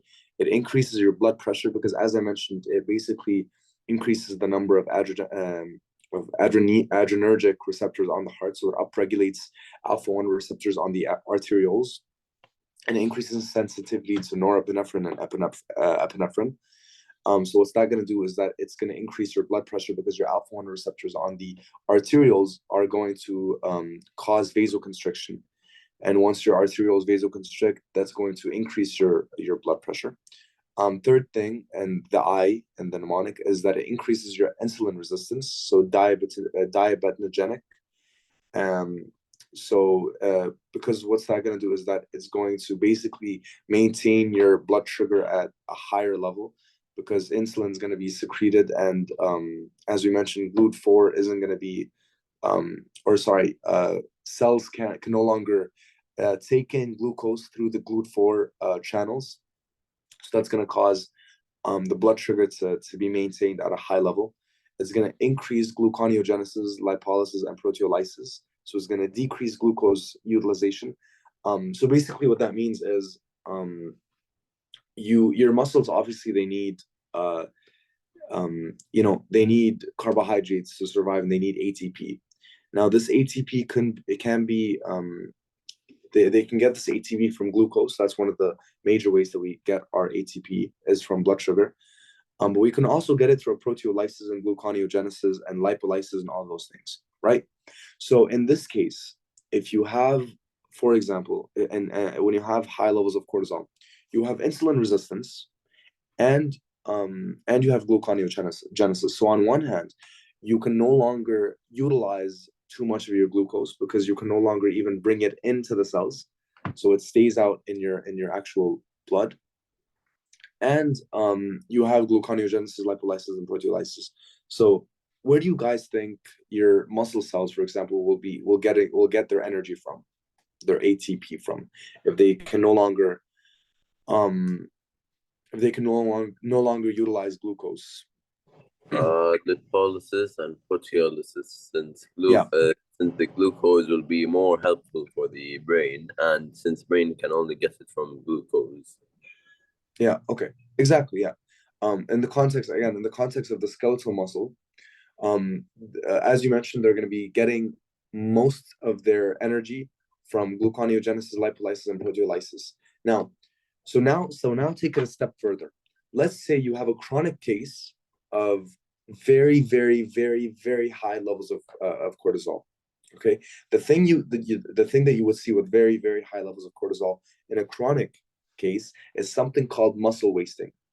Okay, muscle wasting is basically when your muscles, your muscles just become atrophied. Basically, you have very low muscle mass, and that's because the entirety of your muscle mass is now going into ATP utilizations, all going into the Krebs cycle and all that to produce ATP in order to provide the basic metabolic needs to meet the metabolic needs of your muscle cells. Okay, and since it can't utilize glucose anymore, it would rely on basically breaking down all of that muscle in order for basically for your muscle cells to survive. Okay, we're going to talk about muscle wasting in a little bit once we get into the Cushing's syndrome and Cushing's disease. The next thing is fibroblast activity. It's going to decrease fibroblast activity, so that's going to cause poor wound healing. And the decreased collagen synthesis is going to increase striation. So that would mean basically stretch marks. Okay, so cortisol would basically decrease the collagen synthesis and decrease fibroblast activity, and that would increase your what's it called? It would basically make it more easy to get stretch marks, and it would increase striations across your abdomen and arms and things like that. Next thing is that it's anti-inflammatory, so it would inhibit the production of leukotrienes and prostaglandins, which again, if you remember, are part of the inflammatory response. It would inhibit white blood cell adhesion, so that would cause neutrophilia. It would block histamine release from mast cells, and it would block interleukin-2 production. Again, you just need to remember that it's overall anti-inflammatory. And it would decrease bone formation because it would decrease osteoblast activity. Again, because you would have more bone resorption when it comes to cortisol. So mineralocorticoids, you guys remember, it maintains the sodium balance by reducing excretion, and it stimulates reabsorption of sodium by the kidneys, and it causes potassium excretion, if you guys remember. Actions of aldosterone. Again, like we mentioned, it increases transcription of the sodium potassium pump, and increases expression. This is all in order to basically maintain and hold on to more sodium. And again, the thing that it's going to cause is increased blood volume, so expands ECF volume. Okay, now getting into our first clinical case, Cushing's syndrome. Okay, Cushing's syndrome basically just means increased cholesterol. Now, the reason for this increased cholesterol, we have no clue, and we don't care. When we talk about Cushing's syndrome, it just means increased levels of cortisol. Okay, it could be to any reason. One of the reasons would be exogenous corticosteroids. This would be something like when people take, steroids, exogenous steroids, specifically like bodybuilders and things like that. It would result in decreased ACTH. Again, because you have increased cholesterol, always it's going to result in decreased ACTH as a response. Bilateral adrenal atrophy, that's the most common cause, which is exogenous corticosteroids. Primary adrenal adenoma, hyperplasia or carcinoma. Okay, that's when you have a secretory cancer inside of your adrenal glands that's causing all this overproduction of cortisol. It's the same thing. It would cause decreased levels of ACH and atrophy of the uninvolved adrenal gland. Okay, again, the atrophy part is coming from the decreased ACTH. So if you have low stimulation of the adrenal glands because of a very low level of ACTH, you would see adrenal atrophy, because you're no longer your adrenal glands are no longer being stimulated by anything, because you have very low levels of ACTH. In the case of exogenous corticosteroids, which is the first one, since you're getting your corticosteroids from elsewhere, usually from exogenous steroids, since you're getting them from somewhere that's not your body, your adrenal glands aren't being stimulated as much by your ACTH to produce anything, which would cause bilateral adrenal atrophy because it would affect both adrenal glands. But in a case of adrenal adenoma in one of the adrenal glands, your ACT because that specific adrenal gland is producing more cortisol than normal, and your ACTH is going to go down as a result of that, the uninvolved adrenal gland would see atrophy. Okay, and that's because your ACTH is low. Okay, does that make sense? The whole thing about adrenal atrophy.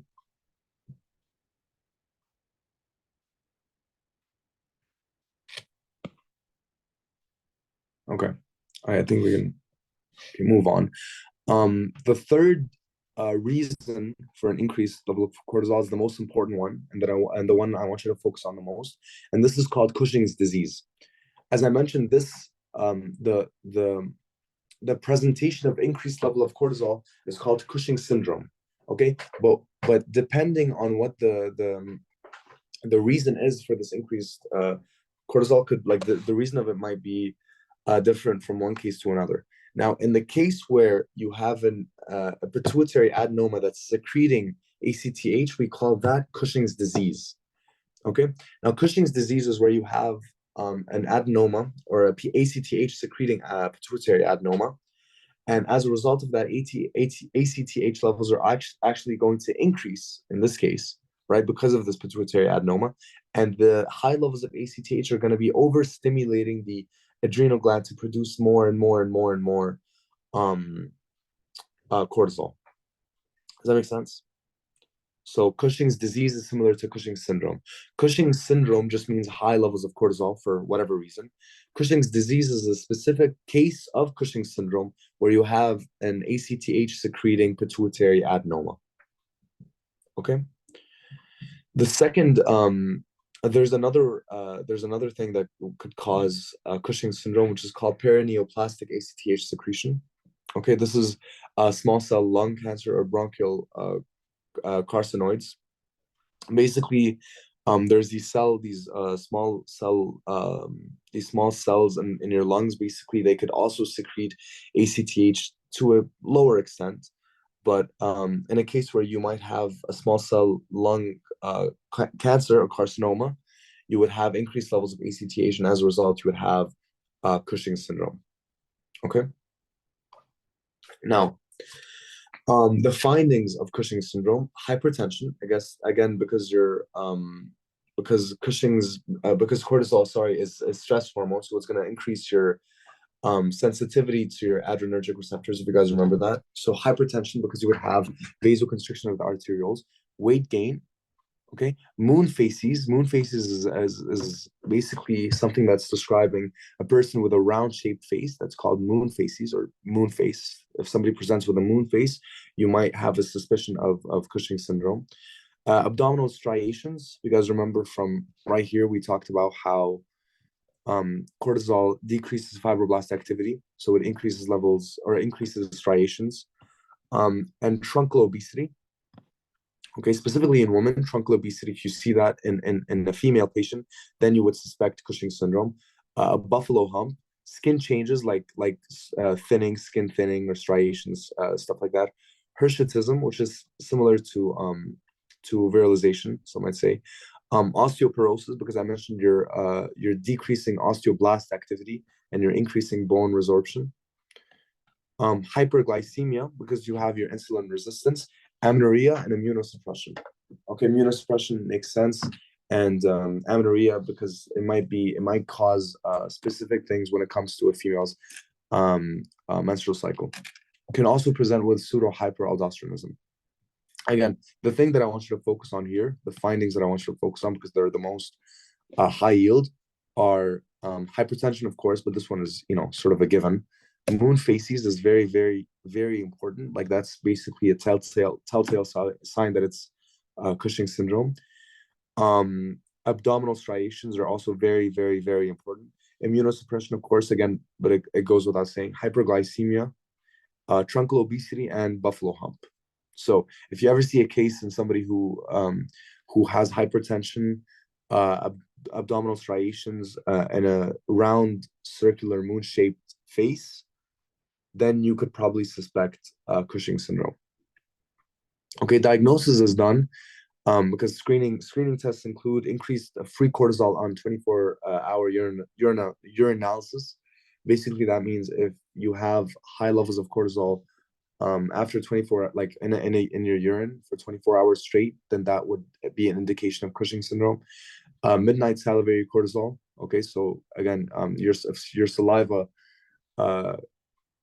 has levels of cortisol. And if you guys remember, midnight is around right before you fall asleep is where you have your lowest levels of cortisol in your blood. So if you have increased midnight salivary cortisol, that's telling you that there's something wrong in this patient, that they have way more cortisol than normal. And no suppression, this is the important part. No suppression with overnight low dose dexamethasone test. Okay. We'll talk about this in the next slide. Okay.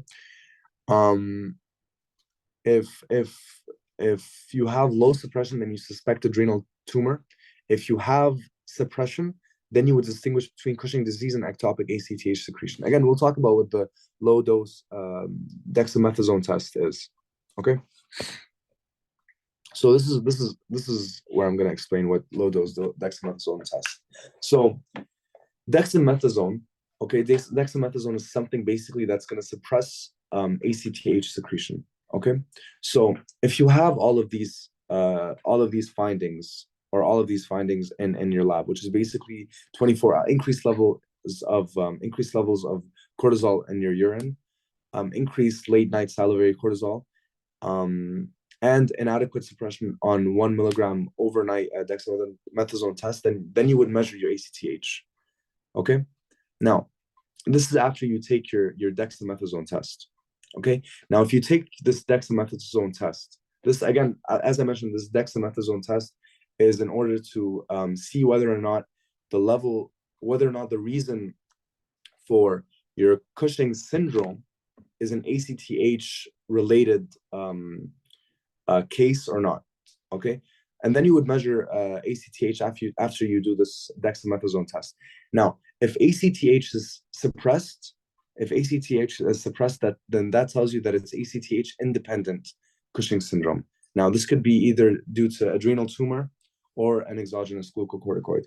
Now, if it's elevated, if your ACTH is elevated, meaning it's not affected, it's not suppressed by, it's not affected by, it's basically elevated by this dexamethasone, then it would be ACTH dependent. Okay. And then you would take a high dose dexamethasone suppression test. Okay. Now this slide, I really want you guys to try to memorize it, try to understand it as best as you can, because they might bring a case of somebody who obviously has Cushing syndrome, and they have all the findings of somebody who has Cushing syndrome, like abdominal striations and a moon-shaped face and things like that. And then they'll bring their lab findings and they'll ask you, well, do they have, what's the cause of this Cushing syndrome? Is it Cushing disease or ACTH dependent, or is it ACTH independent, right? And again, this all depends on the suppression of the dexamethasone test. Okay, so again, if ACTH is elevated, right, then that should tell you that it's either Cushing's disease or an ectopic ACTH secretion. Remember when we mentioned that? Okay, let's try to go back here. Okay, and we see the etiology of the Cushing syndrome. Okay, it could be caused by a number of different reasons. One of them is exogenous steroids. This would be decreased ACTH. Primary adrenal adenoma, again, that would be decreased ACTH. But in Cushing's disease, where it's a pituitary adenoma, or in small cell lung cancer, where again it's increased, it's similar to Cushing's disease. Both of those, Cushing's disease and small cell lung cancer, would have high ACTH. Okay, so if somebody presents with these findings, which are hypertension, weight gain, abdominal striations, truncal obesity, now it's up to you to look at the lab findings. Whether it's increased cortisol in the urine, increased midnight salivary cortisol, all those things, and determine from these tests what the underlying cause of the Cushing syndrome is. Okay, so you measure ACTH. If ACTH is suppressed, then that tells you, okay, it's neither Cushing's disease or small cell lung cancer. Because if it was Cushing's disease or small cell lung cancer, then you would have elevated ACTH. Since it's suppressed, since the ACTH levels are suppressed, then it would be ACTH independent. That would be either adrenal tumor or exogenous glucocorticoids. Okay, and you would then need to do an adrenal CT scan in order to confirm this. Okay, but again, if ACTH is suppressed, then it cannot be Cushing's disease or small cell lung cancer, because for those two to be the case, the ACTH would have to be elevated. Okay, now if the ACTH is elevated, that tells you that it's ACTH dependent, whether it's Cushing's disease or small cell lung cancer. We still don't know. That's when we have to do the high dose dexamethasone test. Okay, let's do the high dose dexamethasone test. Again, this is something that would suppress, basically would suppress your pituitary gland from secreting any more ACTH. Okay, so if you take this high dose dexamethasone suppression test and you see adequate suppression, then that means that it's Cushing disease. That means, okay, the source of our increased levels or elevated levels of ACTH is from the pituitary gland. That tells you that it's Cushing disease. But if there's no suppression of ACTH, even after you take this high dose dexamethasone test, then that's telling you that that the ACTH, the elevated levels of ACTH is coming from elsewhere, like small cell lung cancer or ectopic ACTH secretion. Okay, does that make sense? This is a bit of a complicated concept. So if you guys understand this, you're good. If you need me to repeat it, I'll gladly do so. No, everything is clear. Everything is clear? Okay.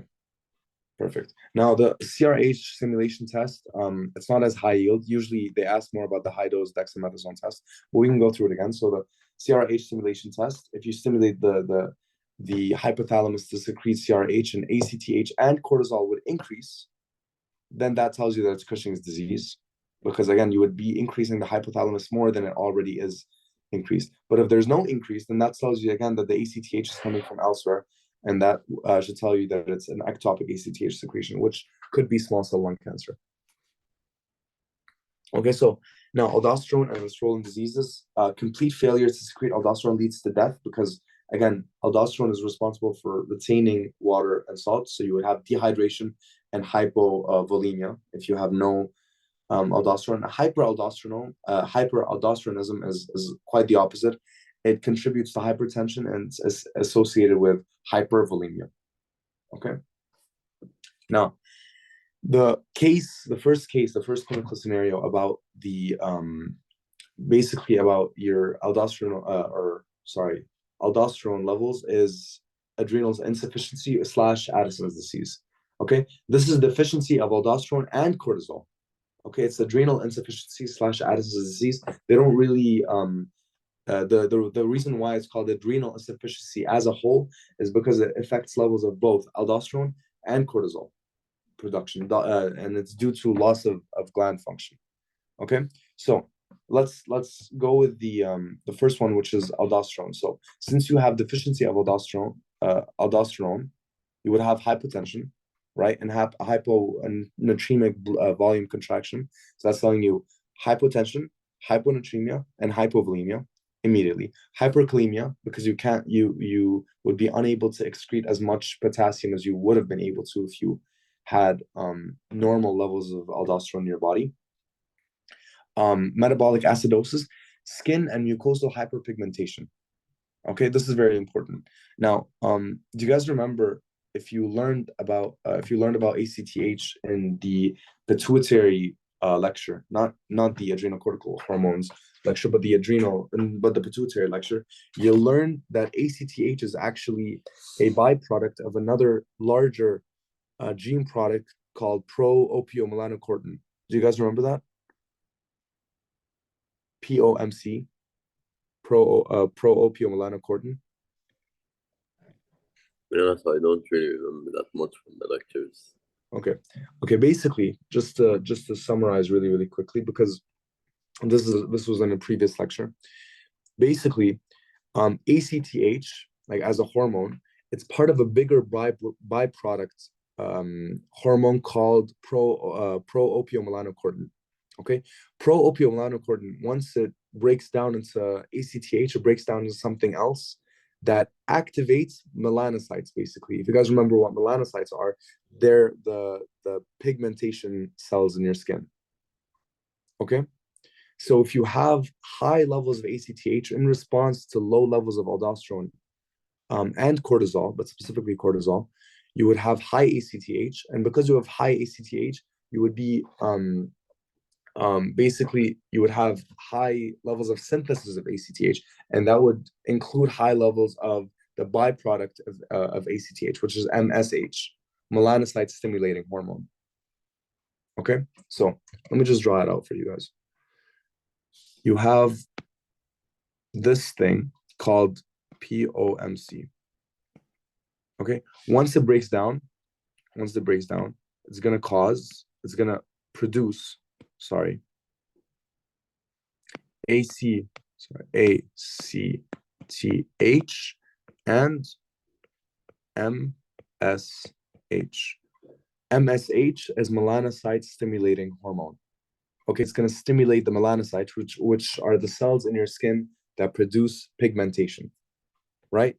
So if you have if you have low levels of aldosterone and cortisol, then as a response, you're going to have increased synthesis of ACTH. And since you have increased synthesis of ACTH, you would also have increased synthesis of melanocyte stimulating hormone. And that's why you'll have skin hyperpigmentation because of the byproducts of ACTH production.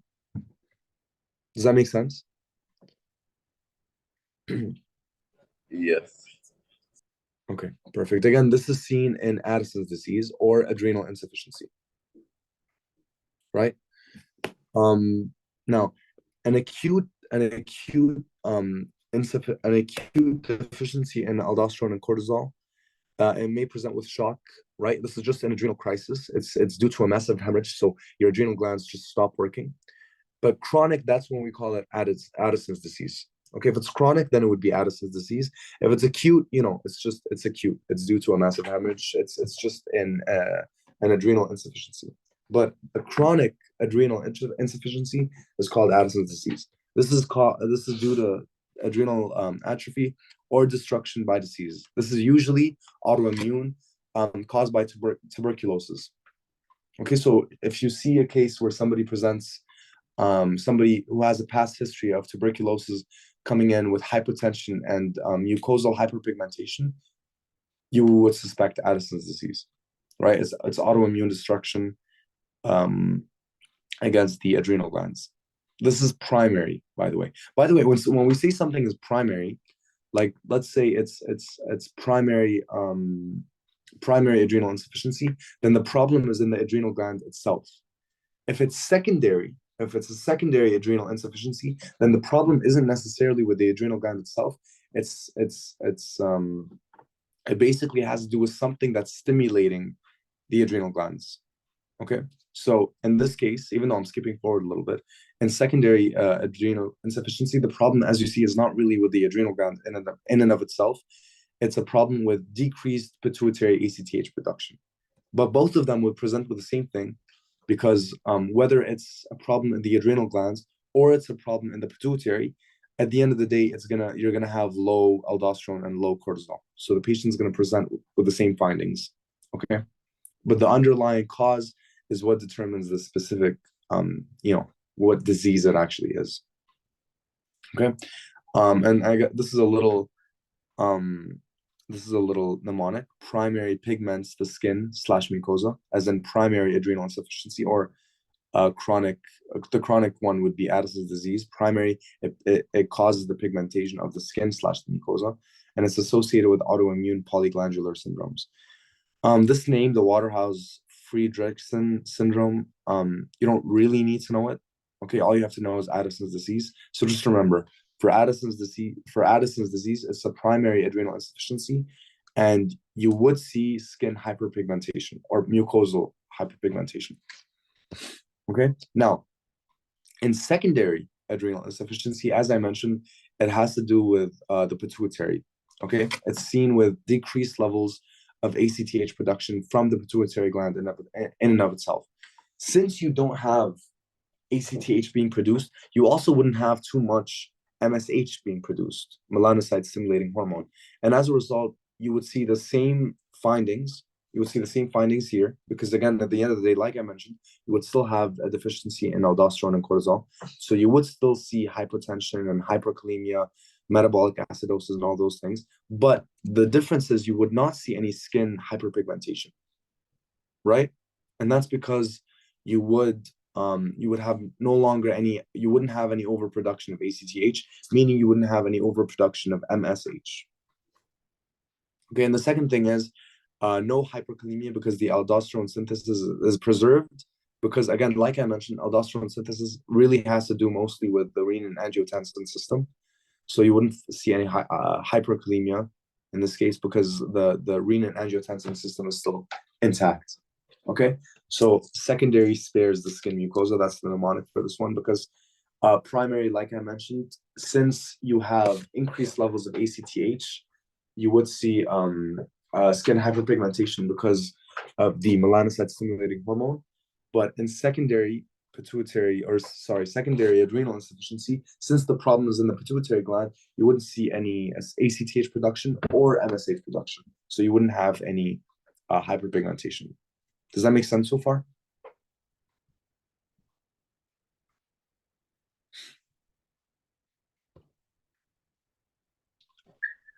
Okay. Can you repeat? Okay, sure, I'll repeat it. So we're talking about adrenal insufficiency. Okay, when we say adrenal insufficiency, we're talking specifically about aldosterone and cortisol. And we can split it into primary, secondary, or tertiary adrenal insufficiency. The primary adrenal insufficiency has to do with the adrenal gland itself. That's a problem in the adrenal gland. That's why it's primary. Secondary, it's not a problem in the adrenal gland. It's a problem in the pituitary, because if you have decreased levels in ACTH coming from the pituitary, you would also have low levels of cortisol and aldosterone. Okay, so it's still an adrenal insufficiency. It just wouldn't be caused by a problem in the adrenal gland in and of itself. Okay, now in primary adrenal insufficiency, it's a deficiency, like I mentioned, of aldosterone and cortisol production due to loss of gland function. Okay, so something's wrong in the adrenal gland. You no longer have any aldosterone and cortisol. As a result of that, as a result of loss of feedback inhibition of cortisol and aldosterone, you would have high levels of ACTH, right, from the pituitary gland.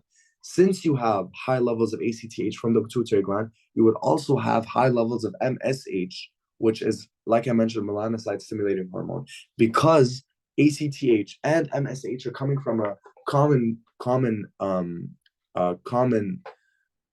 pro hormone, which is called opiomelanocortin. So POMC, like I mentioned, POMC is a bigger pro-hormone. And from this bigger pro-hormone, you can have ACTH and MSH, right? So if you have high levels of ACTH or ACTH production, you would also have high levels of MSH. And this MSH, this is called melanocyte stimulating hormone, which, like I mentioned, melanocytes are these little cells in your skin that cause or that produce the skin pigmentation. So if you have high levels of MSH, you would have skin or mucosal hyperpigmentation. Okay, the acute primary adrenal insufficiency would usually be caused by a massive hemorrhage, but the chronic primary adrenal insufficiency is called Addison's disease. This is usually caused by this is usually an autoimmune disease, commonly developed after tuberculosis, caused by tuberculosis. Okay, where your own immune system is gonna destroy basically and cause destruction of the adrenal gland. Okay, So primary, you would have, I can't seem to delete this, hold on. Primary, like I mentioned, you would have skin hyperpigmentation because of increased levels of MSH, which is a byproduct of ACTH production. In secondary adrenal insufficiency, this is seen, like I mentioned, because it's secondary, it's not a problem with the adrenal gland, it's a problem with the pituitary gland. Because if you have a problem with the ACTH production, then you would also have, then you wouldn't have any stimulation of the adrenal gland. Then you would, and thus you would have no more aldosterone or cholesterol, or cortisol synthesis. And thus you would have low levels of aldosterone and cortisol, and thus you would have all of those findings that I mentioned, except for the skin and mucosal hyperpigmentation. Because, like I mentioned, the skin and mucosal hyperpigmentation is coming from increased levels of ACTH. But in secondary adrenal insufficiency, there's low levels of ACTH, meaning you wouldn't have any high levels, you wouldn't have any levels of MSH, which is the byproduct of ACTH production. Okay? And the second thing would be no hyperkalemia in the secondary adrenal insufficiency. And that's because the renin-angiotensin system is intact. And like I mentioned, that's the thing that's most in charge of the aldosterone synthesis. Does that make sense? Yes, it does. Thank you so much. Anytime. Now, the final thing is the tertiary adrenal insufficiency. This is very, very simple. Usually it's just seen in patients with chronic exogenous steroid use. Okay? Precipitated by abrupt withdrawal. So they've been using exogenous steroids for a long, long time, and then all of a sudden they stop.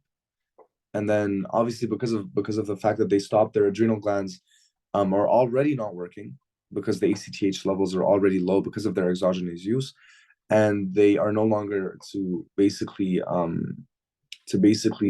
compensate for this loss of exogenous steroid use. Okay, simple enough. I want you mostly to focus on the primary and the secondary. The tertiary is not all that important, but just know that it's because of chronic exogenous steroid use. Okay, makes sense, because when you're using steroids for long, long times, your adrenal glands are going to stop working because you're already receiving your steroids from somewhere else. And if you stop that chronic use very abruptly, your adrenal glands can't compensate, and thus you would have adrenal insufficiency. Okay. Now, hyperaldosteronism / Conn syndrome. So here we're talking about adrenal insufficiency and deficiency of aldosterone and cortisol. Here you have Conn syndrome, which is increased levels of aldosterone. No, now hyperaldosteronism, like I mentioned, is increased secretion of aldosterone from the adrenal gland. Very, very simple clinical features. There's hypertension, right? Normal. Decreased potassium, or normal, but decrease is the one that we're going to focus on because that's what's happening when aldosterone is being secreted. Metabolic alkalosis, if you guys remember from renal, that whole thing that has to do with potassium and excretion of potassium. So metabolic alkalosis. Primary hyperaldosteronism does not directly cause edema due to aldosterone escape mechanism. We'll talk about all of these things soon. So primary hyperaldosteronism, this is seen with adrenal adenoma. Like I mentioned, when it's primary, then it's a problem with the adrenal gland. Because if it's primary hyperaldosteronism, where's the aldosterone coming from? The adrenal gland. So if it's a primary problem, it's the problem in the adrenal gland. So it's an adrenal adenoma. This is what the Conn syndrome is. So Conn syndrome is an adrenal adenoma that's secreting too much aldosterone. Okay, seen with adrenal adenoma or bilateral adrenal hyperplasia. Okay, increased aldosterone, decreased renin, and it causes resistant hypertension. Okay, now secondary hyperaldosteronism is seen in patients with renovascular hypertension, juxtaglomerular cell tumors that are renin producing, and edema. Okay, that makes sense, right? Because when you have edema, you want to get rid of all of this extra, you want to hold on to all of the extra water and salt. Because if you guys remember, edema is the pooling of fluid outside of the vasculature in the interstitium of your tissue. right? So you would be holding on to more salt and water in order to compensate, and thus you would have secondary hyperaldosteronism. And again, it's seen in juxtaglomerular cell tumors because they're renin producing. So if you're producing a lot of renin, then you're also going to be producing a lot of aldosterone, and then you're going to have secondary hyperaldosteronism. Okay, so the main thing I want you to remember is that primary hyperaldosteronism could be Conn syndrome. Secondary hyperaldosteronism could be a juxtaglomerular cell tumor, or it could be edema, or a renovascular hypertension. Okay. Again, this is the pathophysiology of the adrenal cortex. So again, everything we mentioned here, there's Cushing's syndrome, Cushing disease, Conn syndrome, 17 alpha hydroxylase deficiency, 21 beta hydroxylase deficiency. I really recommend that you guys go back to this diagram whenever you can. Try to memorize it. Remember the 3, then 21, then 11 thing, and the 17 that's horizontal. It's a really easy way to remember it without trying to sit down and memorize it for way too long. And just whenever you can, try to go through these clinical features and find out the treatments. You don't really have to focus on too much, but do know the ACTH levels, whether they're increased or decreased in each case and for what reason, and then try to correlate the clinical features with what you know that hormone is responsible for. For example, you see muscle wasting, like it says here. It's sort of blurry, but you could see muscle wasting right here in Cushing syndrome, and that's because, like I mentioned, you have low glucose utilization, so you're going to have high proteolysis and high lipolysis and gluconeogenesis and all those things that are going to cause your muscle basically to be wasted because you're no longer able to utilize any glucose. Things like that. Just try to correlate the normal function with the clinical cases. Okay, now we get into the adrenal medulla. The adrenal medulla is a lot easier than the adrenal cortex because, like I mentioned, it's only ever secreting catecholamines, which are norepinephrine and epinephrine, and to a lesser extent, dopamine. So, like I mentioned, the adrenal medulla is a modified sympathetic ganglion. Okay, that's because if you see here, oh, hold on, my Apple Pen's not working again. If you see here in the bottom diagram, like you see, you have a preganglionic sympathetic neuron, and instead of synapsing with a postganglionic sympathetic neuron, it's going to synapse immediately in the adrenal medulla. So like it says here, the chromaffin cells, by the way, are the cells that are in your adrenal medulla. That's what they're called. They're called chromaffin cells. They're modified postganglionic sympathetic neurons. Okay, and then those chromaffin cells in your adrenal medulla are going to secrete catecholamines, which are epinephrine, norepinephrine, stuff like that, to target tissues.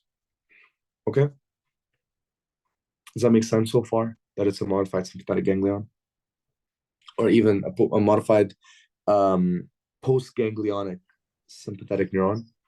Yeah, it's clear. Okay. Yeah. So now we're going to be getting into the mechanism of norepinephrine release and recycling. So as we know, as you guys should know from simple neurophysiology, neurons basically have action potentials that are running through them, and that's how they can release neurotransmitters and all those things. So the action potential is going to arrive here at the axon varicosity. Okay, that's what this is called. This is called the axon varicosity. It's going to arrive here. And then the depolarization caused by the action potential is going to open the the voltage-gated calcium channels. Calcium is going to influx. It's going to go in. It's going to cause the exocytosis. It's going to cause basically the vesicles that are containing these neurotransmitters. So you have these vesicles inside of these the axon terminals. You have these vesicles containing the neurotransmitters. Once you have a calcium influx, the vesicles are going to basically attach to the plasma membrane, and then it's going to be exocytosed. So these the neurotransmitters inside of these vesicles are going to be released into the synaptic cleft, right? And then the norepinephrine or the neurotransmitters or whatever it is, they're going to bind onto the postganglionic or even adrenergic receptors. In this case, we're talking about norepinephrine, but you could apply this to even any neurotransmitters. The norepinephrine is going to bind to adrenergic receptors on the target, and then the activity is going to cease when the norepinephrine diffuses away from the synapse. So again, the norepinephrine is going to be what binds to the receptor. Once all the norepinephrine goes away from the synaptic cleft, then you would no longer have an effect.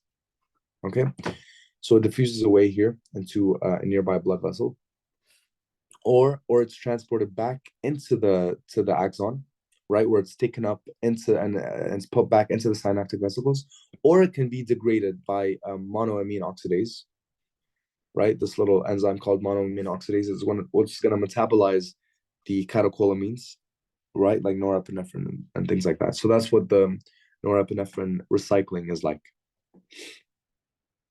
Okay, and this is a little review of the of just the overall nervous system: parasympathetic, autonomic, somatic. So as you can see, somatic is just one neuron that's going into your skeletal muscles. Parasympathetic, you see a preganglionic and postganglionic. And the adrenal sympathetic pathway, it's preganglionic straight into the adrenal medulla, and that is what's going to be acting like your postganglionic neuron. Okay. The adrenergic receptors, it's not very high yield right now. You're going to learn more about it in POD, inshallah, in second year. But just know that alpha-1, I'm not sure why this doesn't show up on this app, but alpha-1 is responsible for mostly vasoconstriction. Alpha-2 is basically platelet aggregation and and it basically does the opposite of whatever alpha-1 does. Basically, alpha-2 receptors, are present on the preganglionic neurons, and they're responsible for inhibiting the effects of the sympathetic nervous system, right? And they do platelet aggregation and things like that. The beta adrenergic receptors, okay, they're mostly responsible for the heart rate and contractility, beta-1 specifically. They increase contractility of the heart, and they increase your heart rate. They also vasodilate, beta-adrenergic receptor, beta-2 specifically. They're for vaso and bronchodilation. So that's why if you've guys ever heard of asthma medications actually target the beta-2 receptors, because they're going to dilate the bronchioles and the trachea and things like that. So in order to allow for easier, like basically to clear out the airway. Okay, that's what the beta-2 receptors are going to do. So the function of catecholamines. First of all, it's going to have an effect on carbohydrate metabolism. Okay, it's going to increase glycogenolysis and gluconeogenesis, and decrease glycogenesis. So that's going to increase your blood sugar, because glycogenolysis is going to break down the glycogen to make more glucose, and gluconeogenesis are just going to be, obviously you guys know what gluconeogenesis is. It's going to be making more glucose, and it's going to increase the levels of glucose. Catecholamines also promote the release of glucose from the liver and decrease its utilization by muscle. Okay, so it's similar to cortisol in that way. So epinephrine inhibits insulin secretion but promote glucagon secretion. The lipid metabolism is not that important for you guys to know, but you just have to know that they enhance the breakdown of triacylglycerides in adipose tissue. Now, effects on physiological function, they increase cardiac output. That makes sense, right? Because norepinephrine and epinephrine, they have to do with the sympathetic nervous system and all of that. So obviously they would increase cardiac output, they would increase blood pressure and oxygen consumption, and they would cause smooth muscle relaxation in the bronchi and the GIT and the blood vessels supplying skeletal muscles. That's in order to increase the oxygen consumption, specifically for the ones that are supplying the skeletal muscle. Okay. Now we talked about catecholamines and the adrenal medulla and all those things. We know what they do. If you guys want to take a quick look at it, this is what the medulla looks like. By the way, this is just a slide of the entire adrenal gland. You can see the layers here, right? Zona glomerulosa right here at the edges. Zona glomerulosa, zona fasciculata, zona reticularis, and then the adrenal medulla right here. These are what the chromaffin cells look like. Right, they're modified postganglionic sympathetic neurons, and these are the ganglion cells. Okay, they're going to be the cells that are secreting your catecholamines. All right, so we talked about all of that. Now let's get into one or two clinical cases. Actually, it's just the one. It's called pheochromocytoma. Okay, this is a tumor of the medulla, of the adrenal medulla. And of course, what is it going to be secreting? Mostly catecholamines, so epinephrine and norepinephrine. It originates from the chromaffin cells, obviously, because it's in the adrenal medulla, along the paravertebral sympathetic chain extending from pelvis to the base of the skull. So again, more than 95% of the pheochromocytoma are abdominal, and over 90% are in the adrenal medulla. Okay, because again, they're different. The chromaffin cells can be present along different places. So they're just telling you above 90% of them are present in the adrenal medulla. And they secrete excessive amounts of epinephrine and norepinephrine. 80% of them occur unilaterally, so only on one of the two adrenal glands, not both. Okay, 20% of the time though, it does happen bilaterally, which means on both adrenal glands, but 80% of the time it's unilaterally, and it's surgically correctable. Okay, so this is the etiology. Again, it's the most common tumor of the adrenal medulla in adults. It's derived from chromaffin cells. Okay, the germline mutations, you don't really have to know them, but you could read through them quickly if you guys want. And this is where the rule of tens is very it's important. So 10% of them are malignant, 10% of them are bilateral. I guess here it says 80% unilateral, but just remember, as 10% are bilateral, 10% are extra adrenal. Okay, like I mentioned, 90% of them are in the adrenal medulla, so that means 10% are extra adrenal. 10% are calcified, 10% in kids. Okay, because it's mostly in adults, right? So the symptoms, again, because they're secreting epinephrine and norepinephrine, you would sort of have like a sympathetic shock, you might say. So all the symptoms that are associated with your sympathetic nervous system. So it can cause episodic hypertension. Now, this is very, very, very important. The symptoms occur in spells. This is very, very important. I remember there was a question that I solved wrong in the final because I forgot to remember the specific thing about pheochromocytomas, that they occur in spells. So if you see somebody that has hypertension and then he doesn't have hypertension, then he has it again, then he loses it, then he gets it again, then he loses it, that's the sign that it's telling you that it might be pheochromocytoma. Okay, it's episodic. It happens in spells. The 5 P's, the hyperadrenergic symptoms, so pressure, because you increase, like pressure as in blood pressure, increased blood pressure, pain for headache, perspiration, so sweating, a guy is sweating a lot, that might tell you that it's a pheochromocytoma. Palpitations like tachycardia and all those things, and pallor, so paleness in the palmar side of the hands, that should tell you, or even in the conjunctiva in the eyes, that should tell you that it might be pheochromocytoma. Findings: increased catecholamines and catecholamine metabolites like metanephrines in the urine and plasma. Obviously, it's goes without saying. You would have increased levels of catecholamines in the urine and in the plasma in a case like pheochromocytoma. And the treatment is irreversible alpha antagonist like phenoxybenzamine. See, the case is called pheochromocytoma. The treatment begins with pH, so it's easy to remember. pH, phenoxybenzamine. That's an irreversible alpha antagonist. So it's going to antagonize, it's going to basically prevent norepinephrine and epinephrine from binding onto these alpha receptors, followed by beta blockers prior to tumor excision. Okay, this is important. So the alpha blockade must be achieved before giving beta blockers to avoid hypertensive crisis. Okay, this is something important that Dr. Yaqeen goes more into detail with when he talks about pheochromocytomas. Okay, but again, remember, it's phenoxybenzamine for pheochromocytoma. pH. Okay. So again, this is the, I guess, a summary of everything. So the adrenal cortex produces glucocorticoids in the zona fasciculata, mineralocorticoids in the zona glomerulosa, and androgens in the zona reticularis. Again, aldosterone is for sodium reabsorption and potassium excretion. Cortisol is for protein breakdown, inhibition of tissue response in injury, so immunosuppression. and antagonism to the actions of insulin. So insulin resistance and decreased glucose utilization, all those things. Androgens help in early development of male sex organ in childhood. Does anyone have any questions? Anywhere in this lecture? Well, everything is really clear. Thank you so much. Okay, no problem. Just please, before you go, help us all out. Scan this. Sorry, 1 second.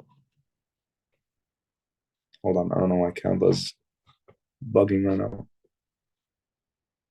Okay, scan this code, please, before you guys go.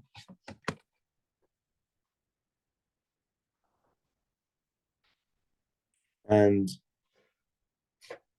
that's it for me, guys. Thank you so much for joining. Thank you so much for paying attention. If you have any questions, please make sure to reach out. My email is raturko@alfaisal.edu. And yeah, thank you all so much for your time, and have a good night.